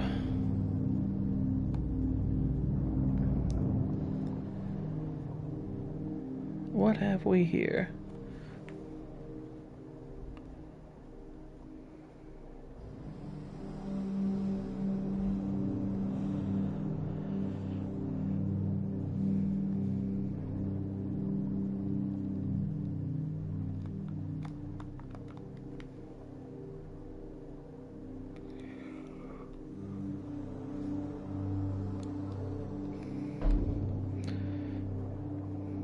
I think that's some kind of puzzle thing for the game. It's not necessarily something you have to get.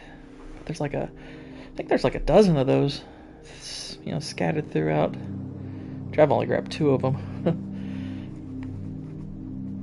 But my aim has mostly just been, you know, playing the game, not doing all the secret stuff necessarily.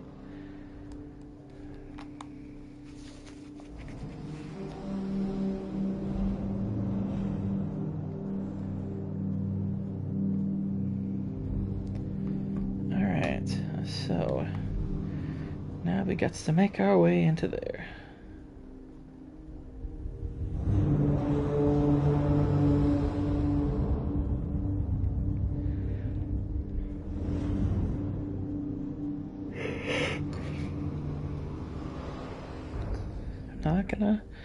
Not gonna get ourselves cut in half.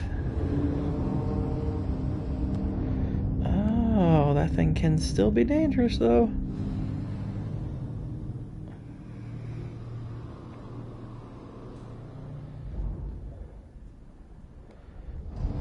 I had a feeling those would start going. And they're cutting up the fish.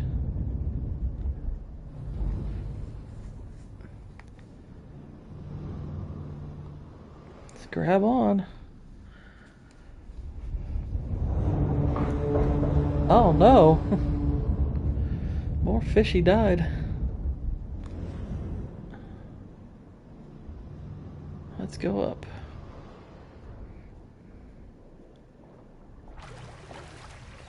Okay, we have hit the surface again.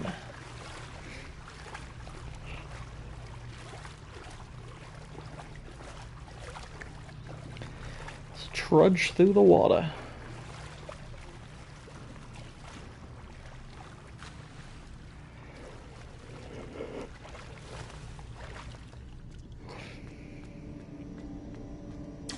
Uh-oh. Forgot that those lights following you can be dangerous.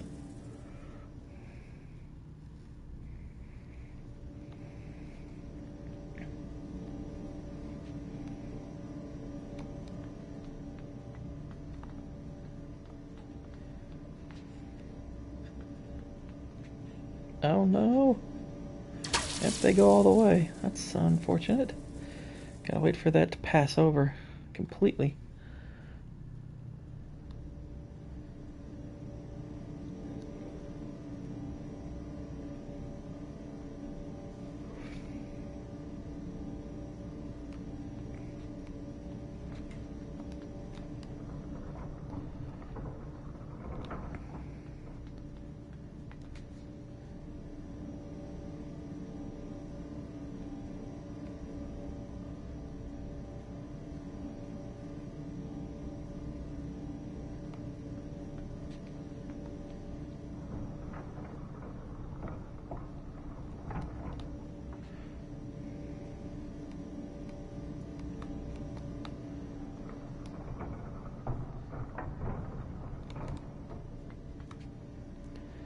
I'm wondering if that's gonna be enough to get me over. I think it will be. Uh-oh. I gotta get that thing down all the way. That's fine.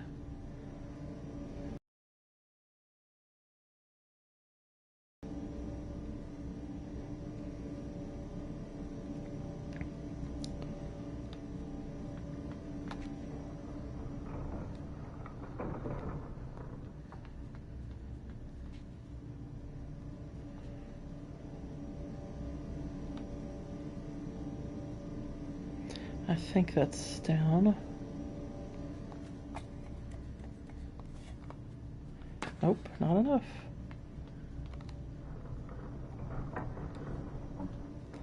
That should be it. That should do it.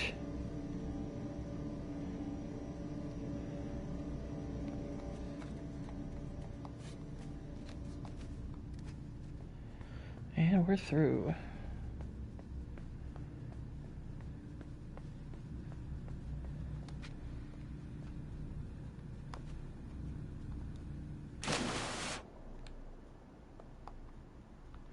I died? What?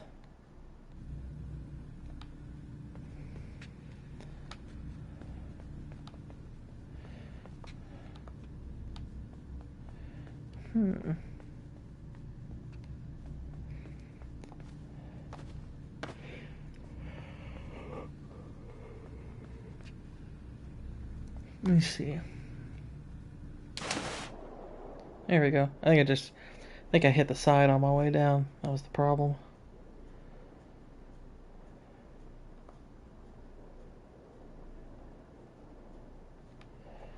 Okay, so we're in this tank. Anything special in here? Doesn't seem to be.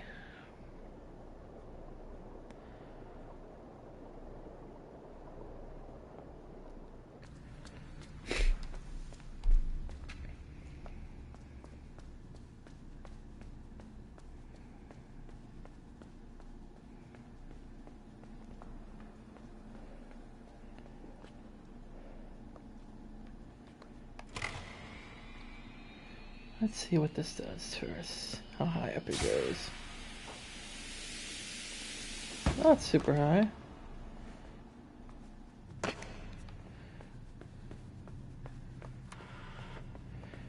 That shuts that.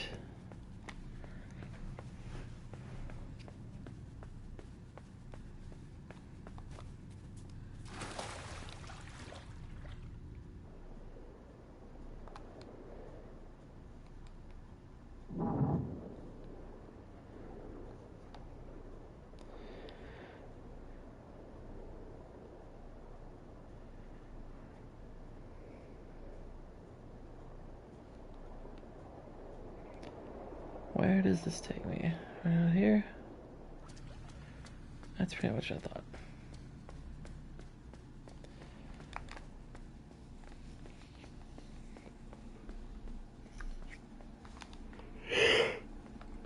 Whew.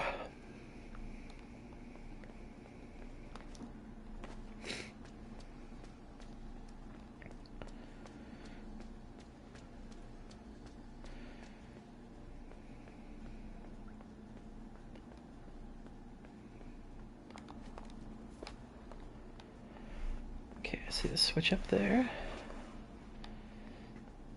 No way to mess with these. Not that I see, at least.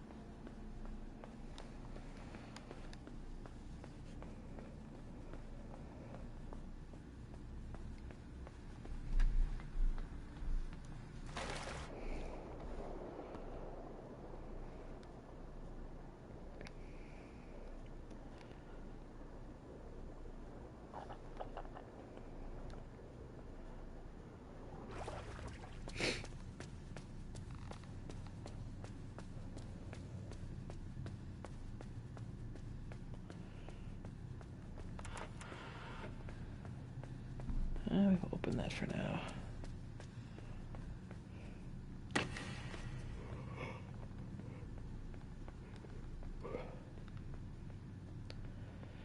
And what do we have here?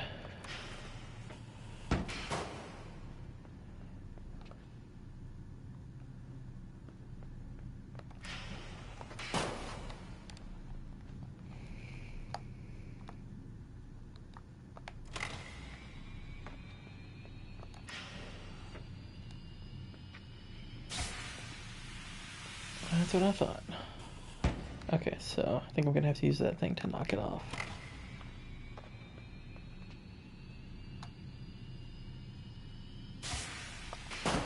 Ah, too soon.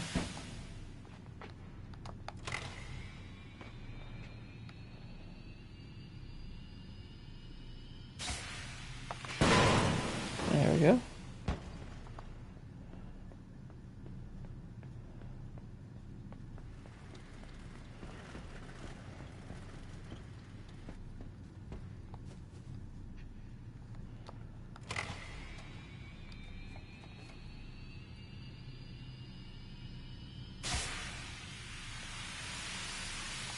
Okay, so we have to do that from this part.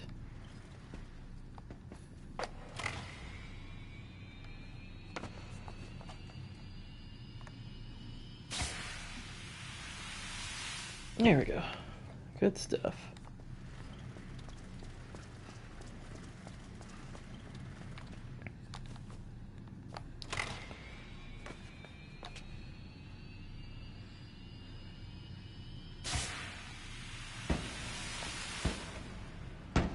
Not quite. Center that up a little bit.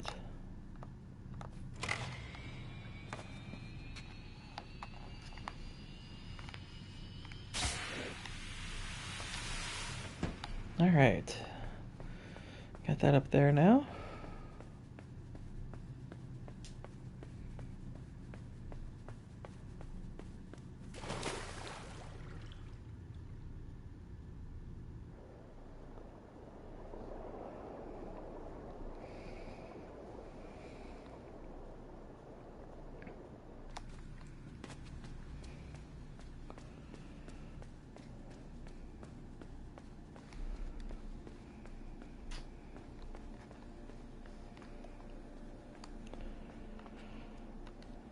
Okay, so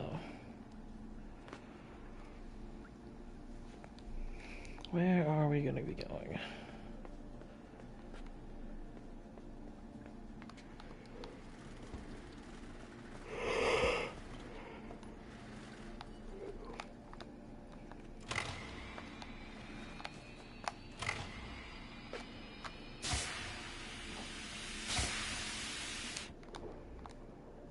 There we go. That instinct proved good there. Actually, you know what though? Hang on. First off, this is weird because I just shot myself from the ground up into water that seems to just be kind of floating there. How does that work? How does that work? I guess I can't get back down there just yet. Or maybe at all, because there is that switch I was curious about.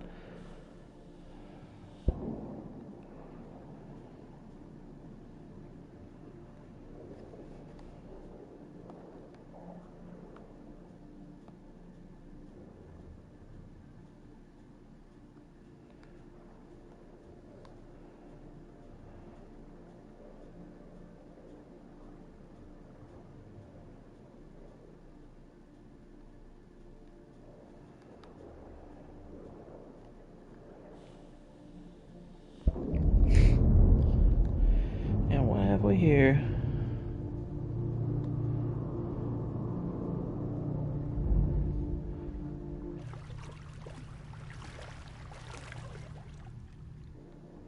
Okay, that's just light.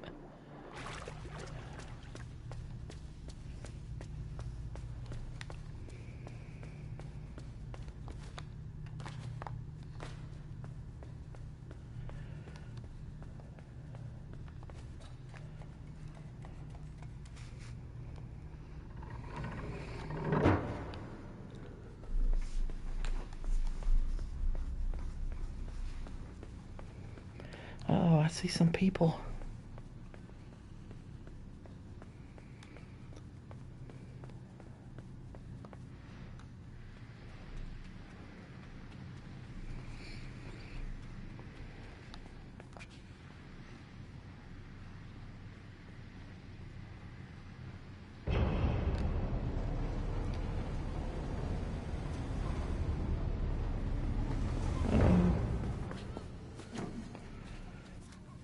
I've been caught.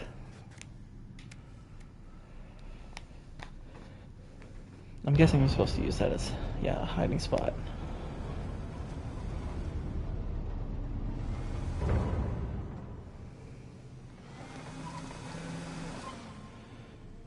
Got a guy on a fork truck. What is this, like a bring your son to work day? That guy's holding his son's hand. This is creepy.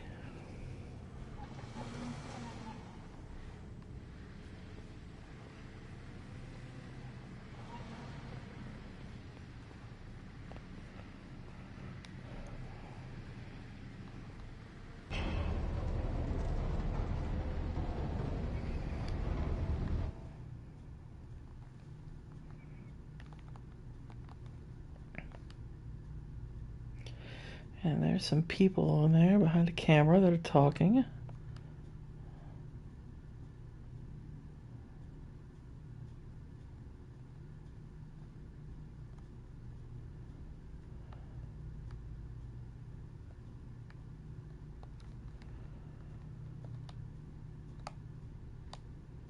Alright.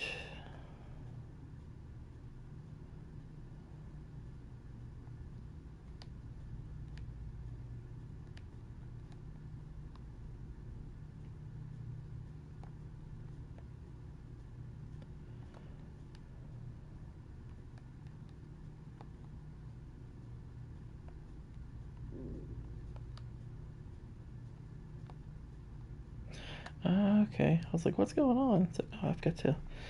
The water's coming from there. That's a little weird. Did I watch South Park? I mean, I've seen it before. I wouldn't call myself like an avid watcher of it, but uh, it's pretty funny.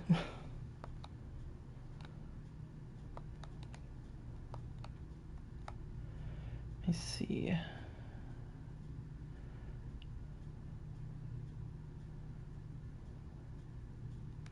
Okay, I think something just dropped over there. That's good.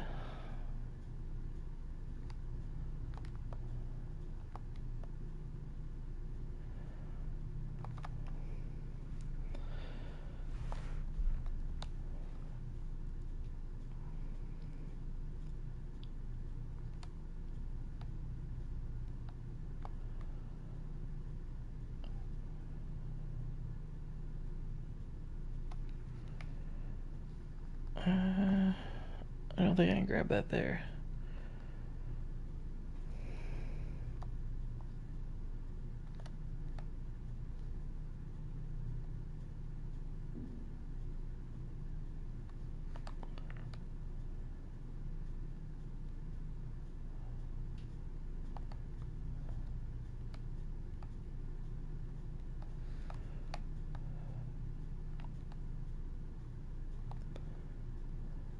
If I can grab it from there.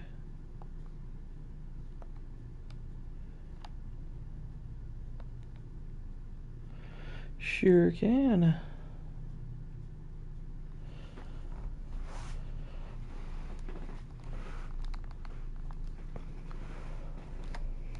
Alright, that's good.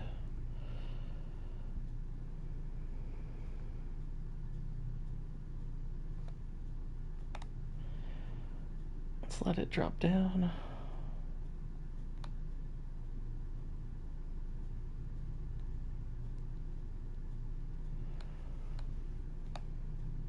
Right about, let's see, there.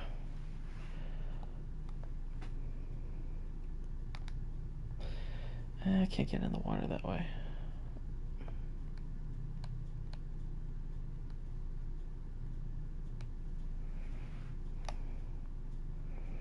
No, don't do that.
I'm wondering if maybe there's something in the other room I have to drag in.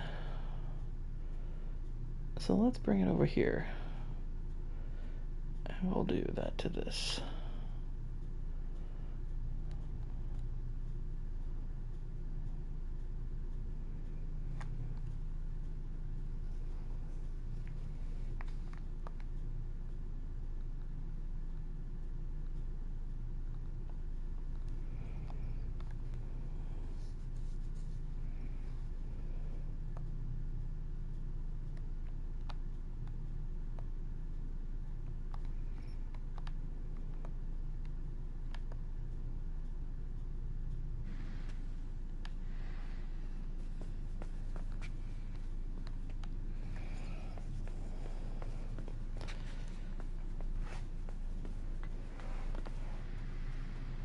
Let's see here.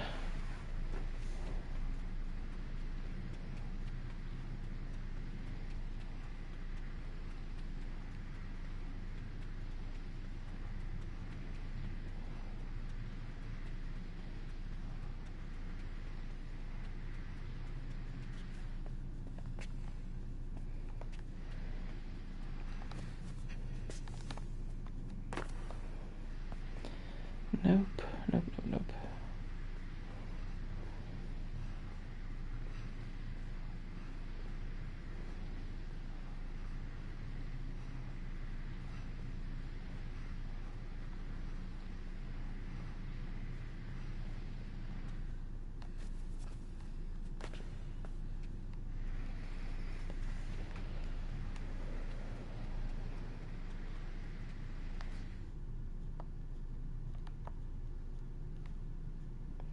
Let's leave that there.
Okay, hang on, I have an idea.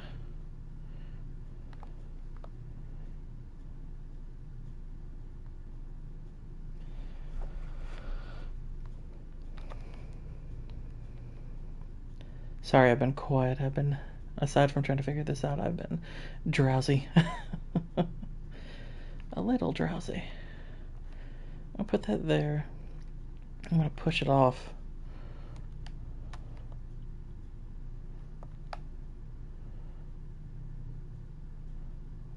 Alright, let that fall.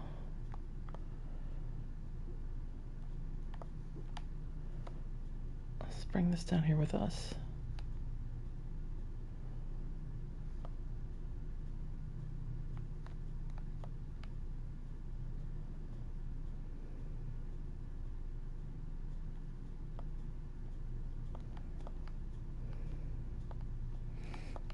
I should tell it before I continue. I'm going to take a quick restroom break. I will be right back. Give me just a minute.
Okay, I've returned. Check out those cobwebs. Okay.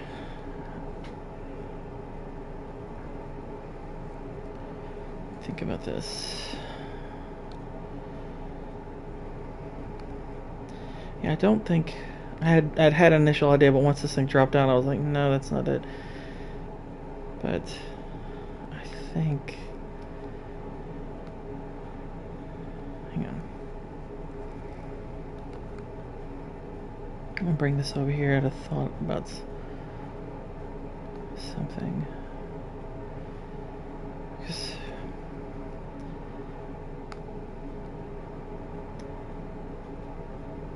I figure it's like that door's got to be open.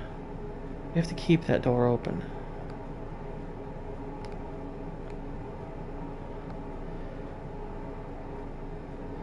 So keep that door open.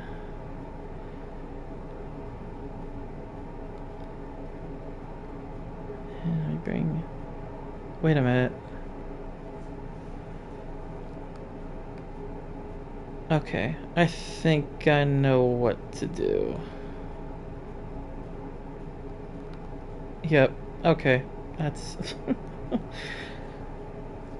Alright, if I hadn't been tired, I probably would have figured that out a lot quicker. Well, there you go. That's how you do it.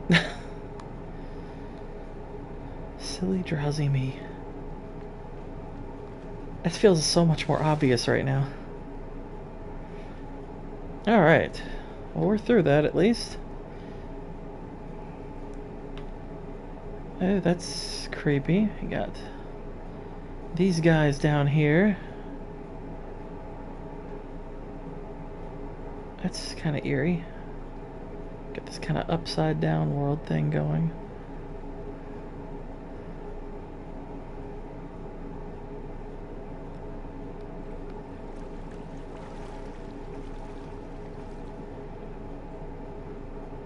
I'm guessing we want to drop down there and hide from these guys.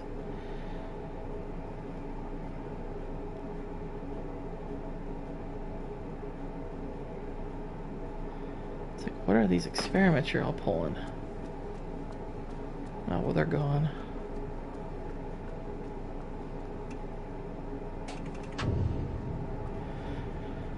Alright, that raises the water and brings all these people down. That's pretty eerie. And now they're with me. Neat. Alright, let's keep going. I think we're getting close to the end. I think we're starting to get close to the end. I don't exactly know how close, but fairly close, I think.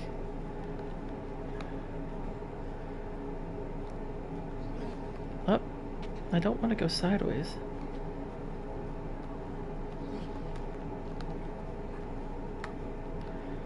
Take me straight up.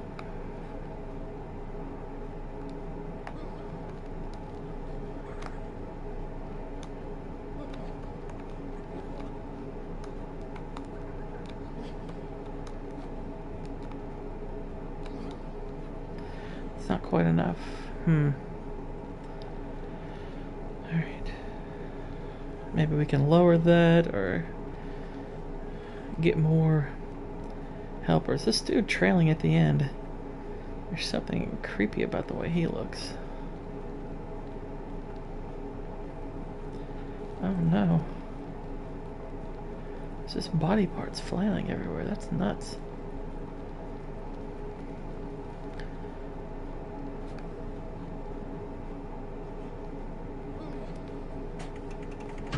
Alright. Yeah, bring that back down.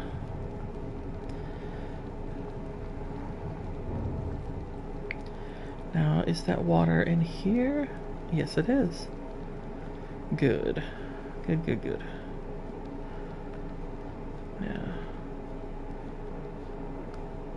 I'm guessing they're gonna launch me into here and then I can hit that switch from above or something. So go ahead and throw me up. And you all just hang out. Follow where I'm going.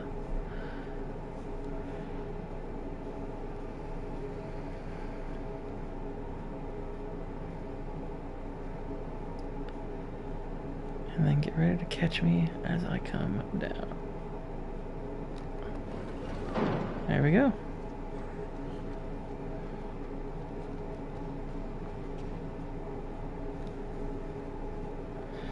Alright.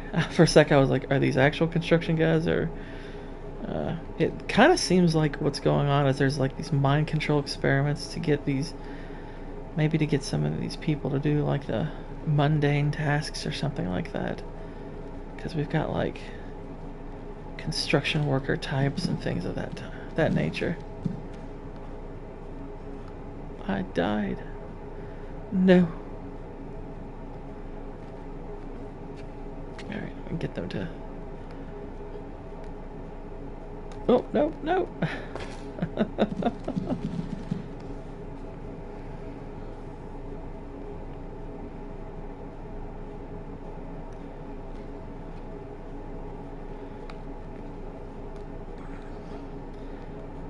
Here we go. Oh no. And they all fall.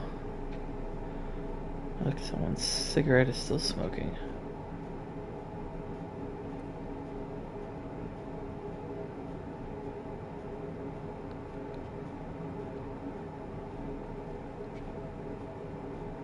See some people running over there, so something's going on. Alright, I think I need to fall down and let them catch me. Yep.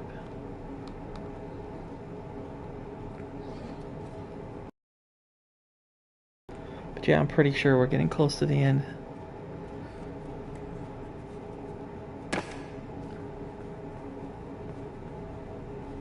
Looks like we have some blood streaks.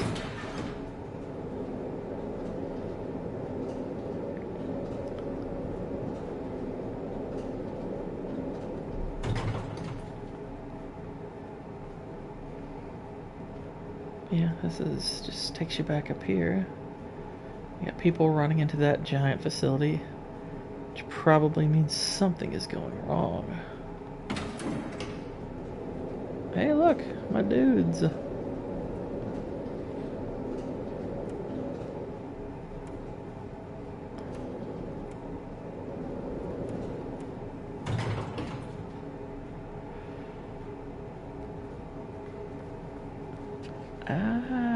Okay, I have an idea of what we have to do now. I think I have to let them get off.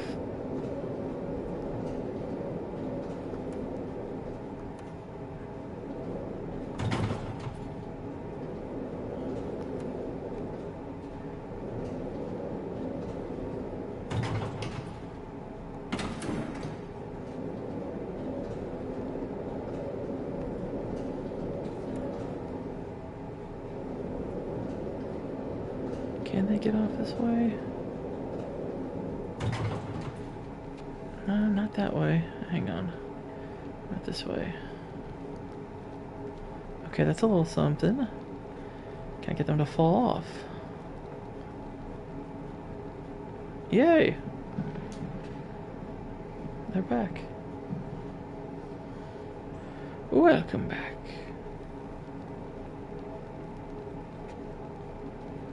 Just making sure nobody was left behind up top. Alright, now I can get onto the elevator with me, but I'm just curious. Would they do anything in here? No. There's some creepy conference room thing they got going on. Alright, everyone onto the elevator.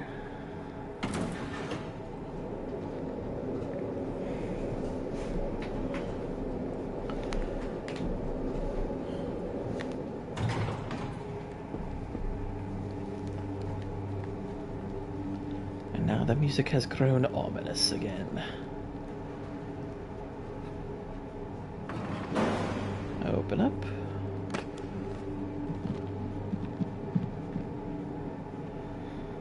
Let's head into the facility they're in. Whatever could be going on here.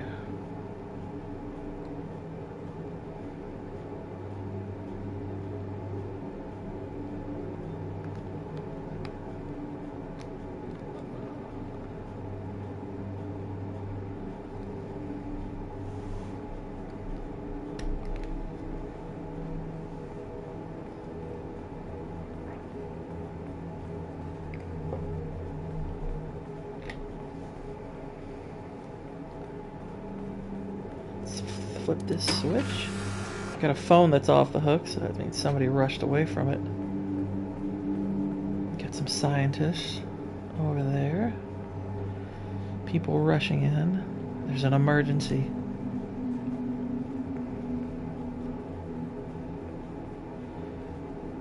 Got some kind of viewing spectacle here with some cameras set up.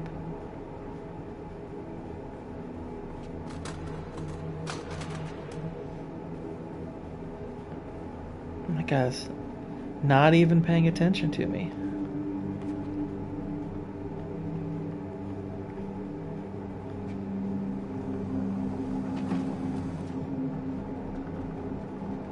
Yeah, they're looking at something in there. so enamored they're not paying attention.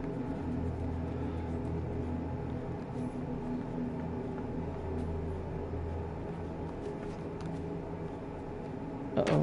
Whoops.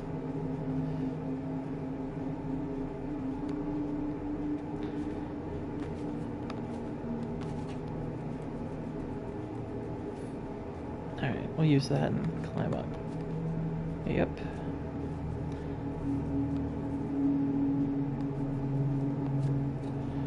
Maybe use this pole.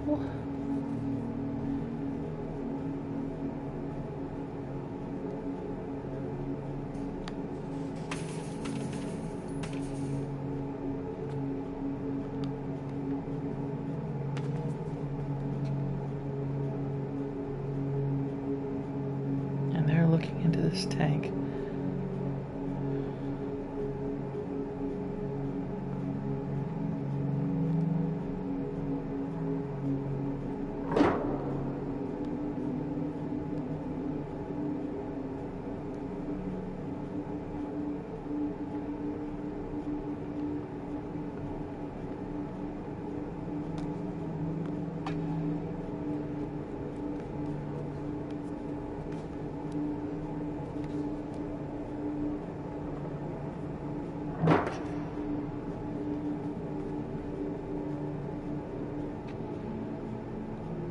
Is that too far? I don't know.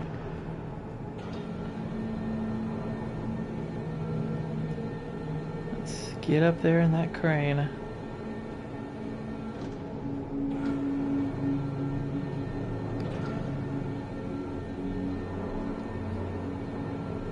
Or maybe down?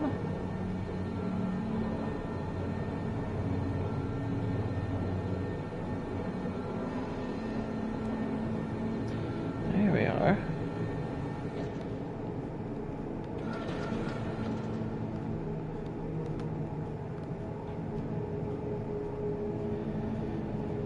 Let's keep working our way down. Whatever could be in this thing. I mean, I already know.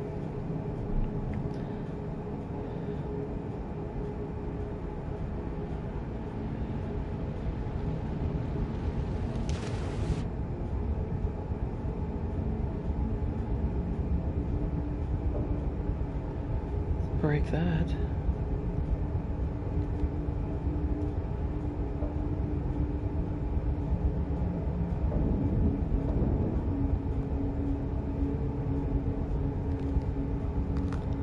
We'll go down, try to...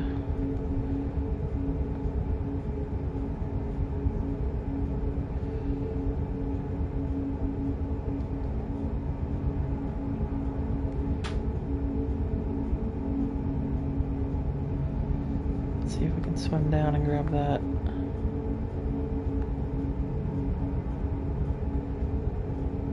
Don't know if I'm getting any closer.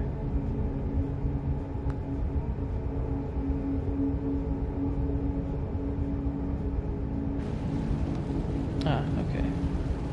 Turn that, flip that switch.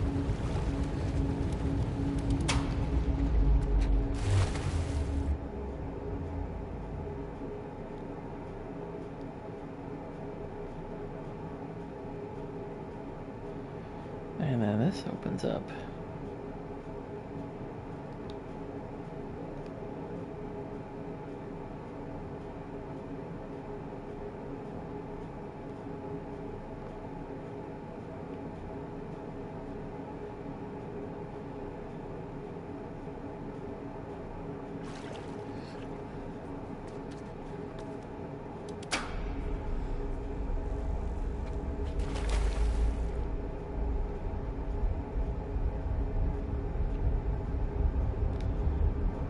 Now we grab it.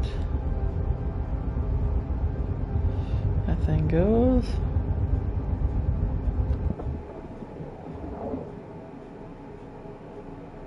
Oh no, it stripped me down. And now we have this blob.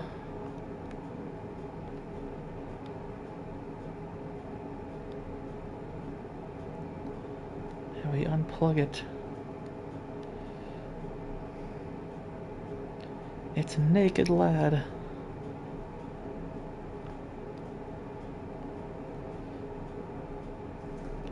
this people blob, and then I get sucked in. And now I am the people blob.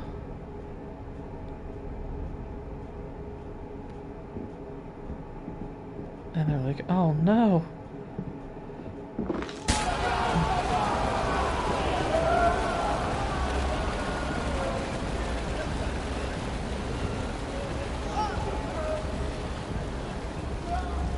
This is nuts. Gosh. This is so crazy. Like, what the frick? What the heck?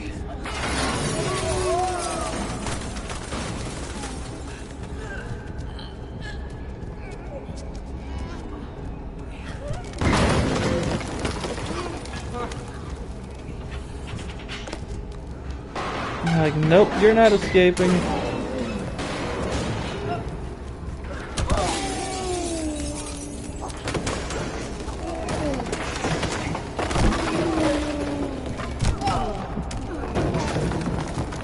Oh,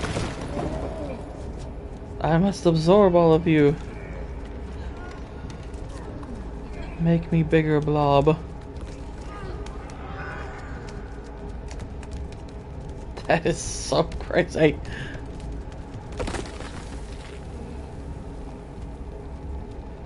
Come on.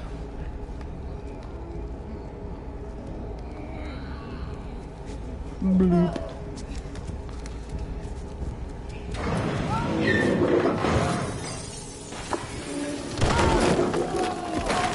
Think you have stopped, blob? They're like, what the?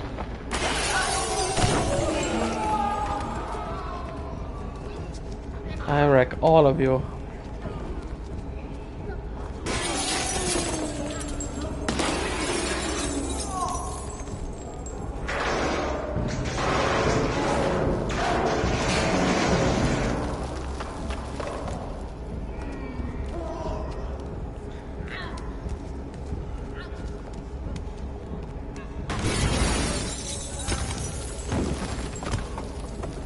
Let's trash the place.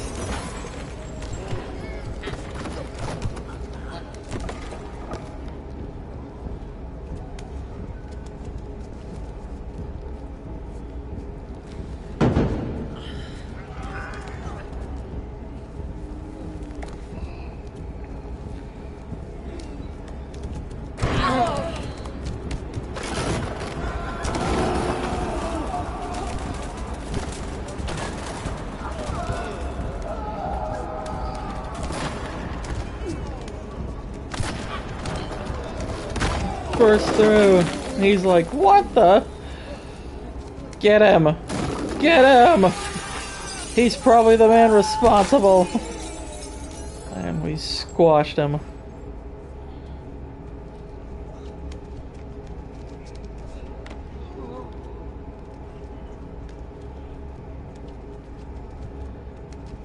I prefer to think of that as the guy who started all this. Or something like that.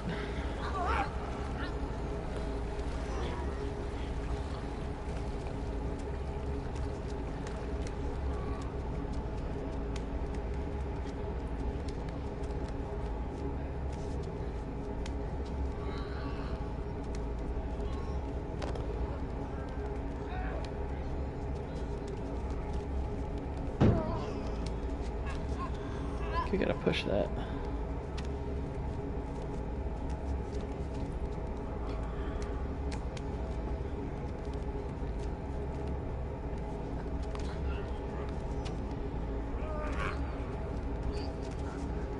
There we go.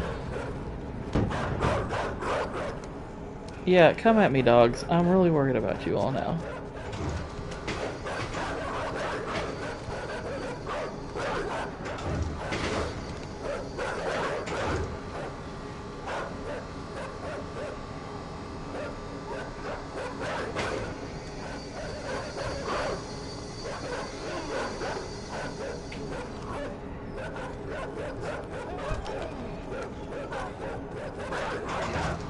Go get that stick again. Dogs, this will be a losing battlefield, I'm just saying.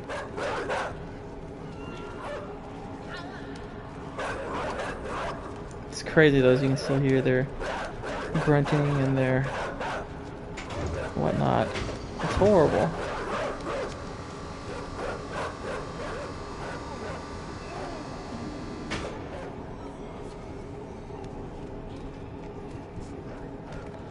And we make our escape.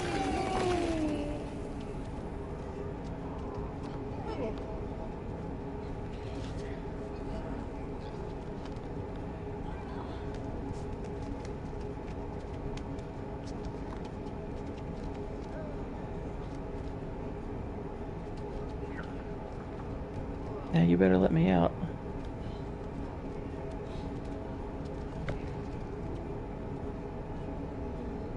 What's he gonna do? Is he trying to escape?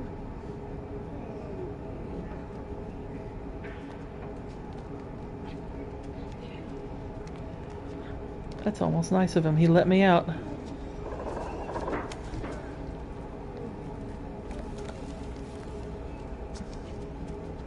curious if there was anything that way.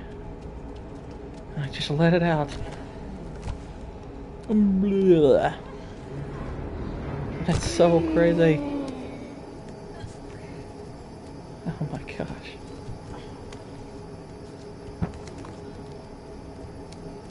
It's like the thing.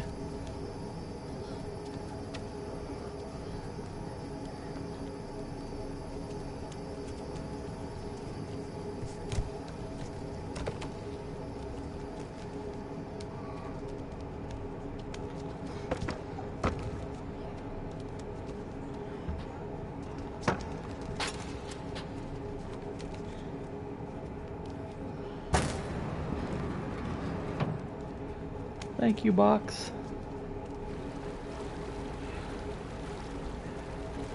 I'm playing. Throw it over the railing and catch.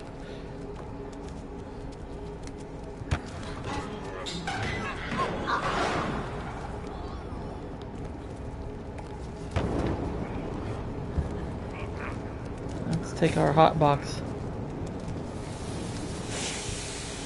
Oh no. Now we know what we have to do. Throw it over.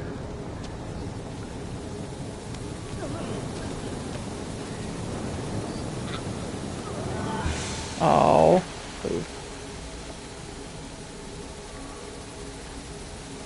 And they're all probably watching like, what is going on? How is it doing this? Why is it doing this?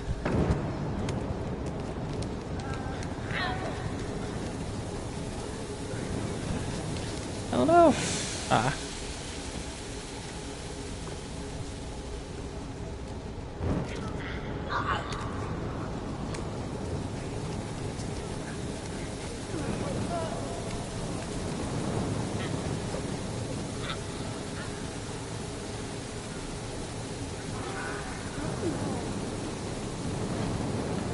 And catch.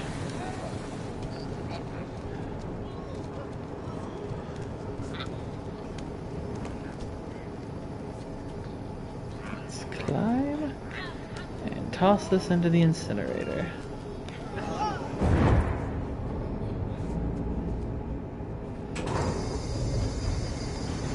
Open up.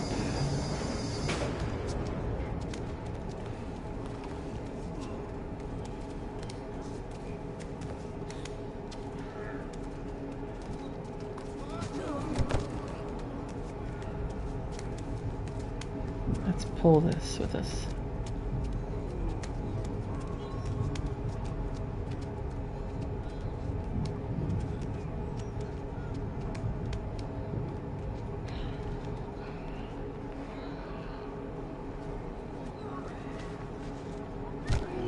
Oof.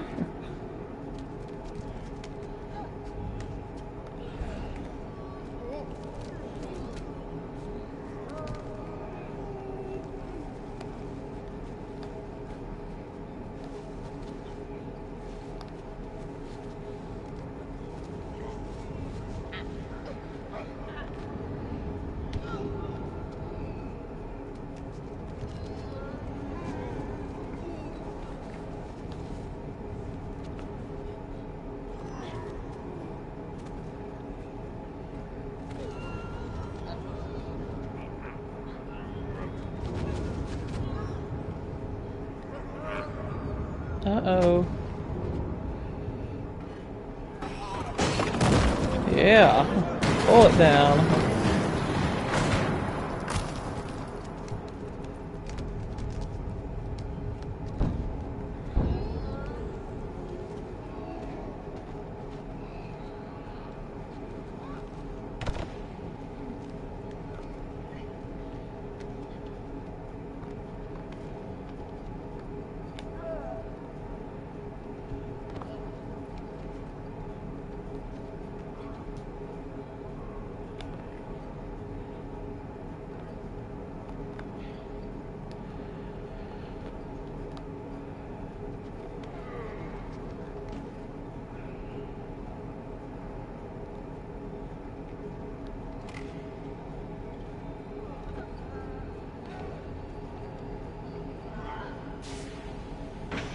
Thanks for your help.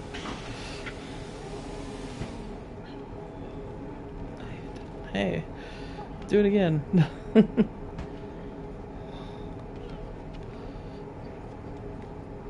It's kind of weird that the way they start actually helping you.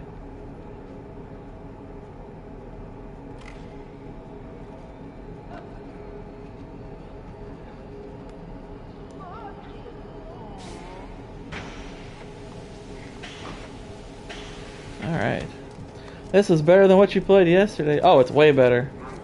Like, this is a genuinely cool, creepy, crazy game. Uh-oh, someone's trying to mess with me. They tried to trap me. I need to go by. Alright, Tiago, thanks for joining. You have a good one.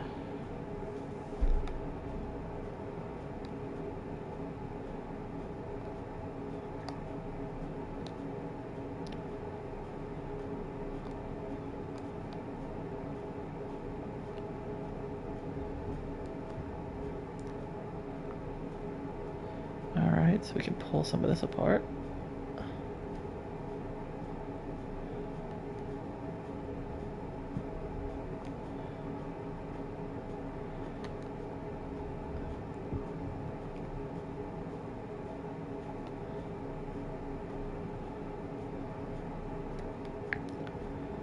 Pull some of this. Okay. Blob, and I was just like, what the heck? Cool. It's like yeah, you're kind of having to discern exactly what you can mentally project onto it. A pretty interesting tale. This is nuts. Be free.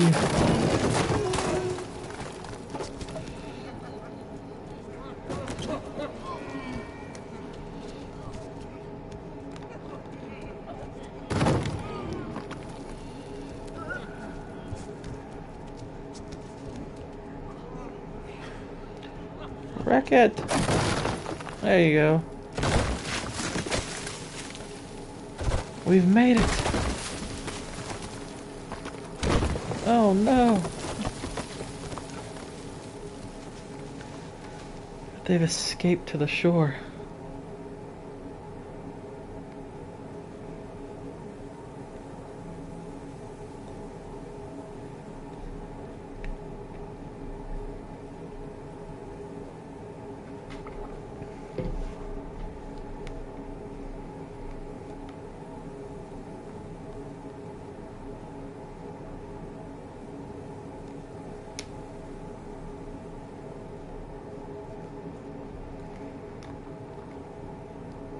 And now slowly, slowly, slowly, the camera pulls away from it. As that, dear friends, is the end of Inside. Quite a finale in terms of how this one ends. This is a pretty wild game, to say the least. But yeah, I felt as though my mind was thoroughly blown the first time, Yeah, playing this again, I really, really love this game. I think it's really cool, really unique, creepy, dystopian, beautifully animated. And for a game to where you're essentially going back and forth and pushing two other buttons, there's a pretty decent amount of depth to the puzzles and the gameplay and whatnot. This phenomenal game that I highly recommend anyone getting. You know, I managed to finish it in about 3 hours. I'll let you say your mind was blown. Yes!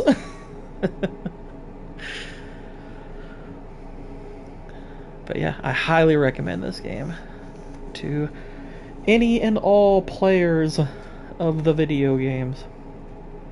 And yeah, finished it in a little over 3 hours. But well worth your time. Well worth it. But anywho, game looks good, I might try it. Yeah, I definitely recommend you do. This is a cool one. It's a really cool one. I definitely recommend it. You know, get it on the cheap, obviously. You know, you're only paying for a 3-hour game, so, you know, $5 or less, you know, and I'm sure it would be on sale at some point on some platform or other. Heck, on PlayStation Plus, I think I got it for free. But yeah, love it. This is probably my favorite 3-hour game I have ever played. It's very cool. But anyway, ladies and germs, that is going to do it for today's stream. I want to thank everybody who joined me live, and any and all people who come and watch this later on. I appreciate y'all a great deal. Make sure you smash the like button. Consider subscribing if you haven't already. I will be back on again tomorrow with another short game called Never Alone, which I've never played before but has a really good reputation. That should be interesting to get into. That will be starting early also. I'll be starting that one probably about 12 p.m. Eastern. Also, you can catch me at 4 p.m. today on the Outcast Creative. We're going to be talking our top 5 horror movies between the years 1970 and 1990. Hope to see some of y'all there. And until tomorrow, good night, God bless, and Gourd Speed.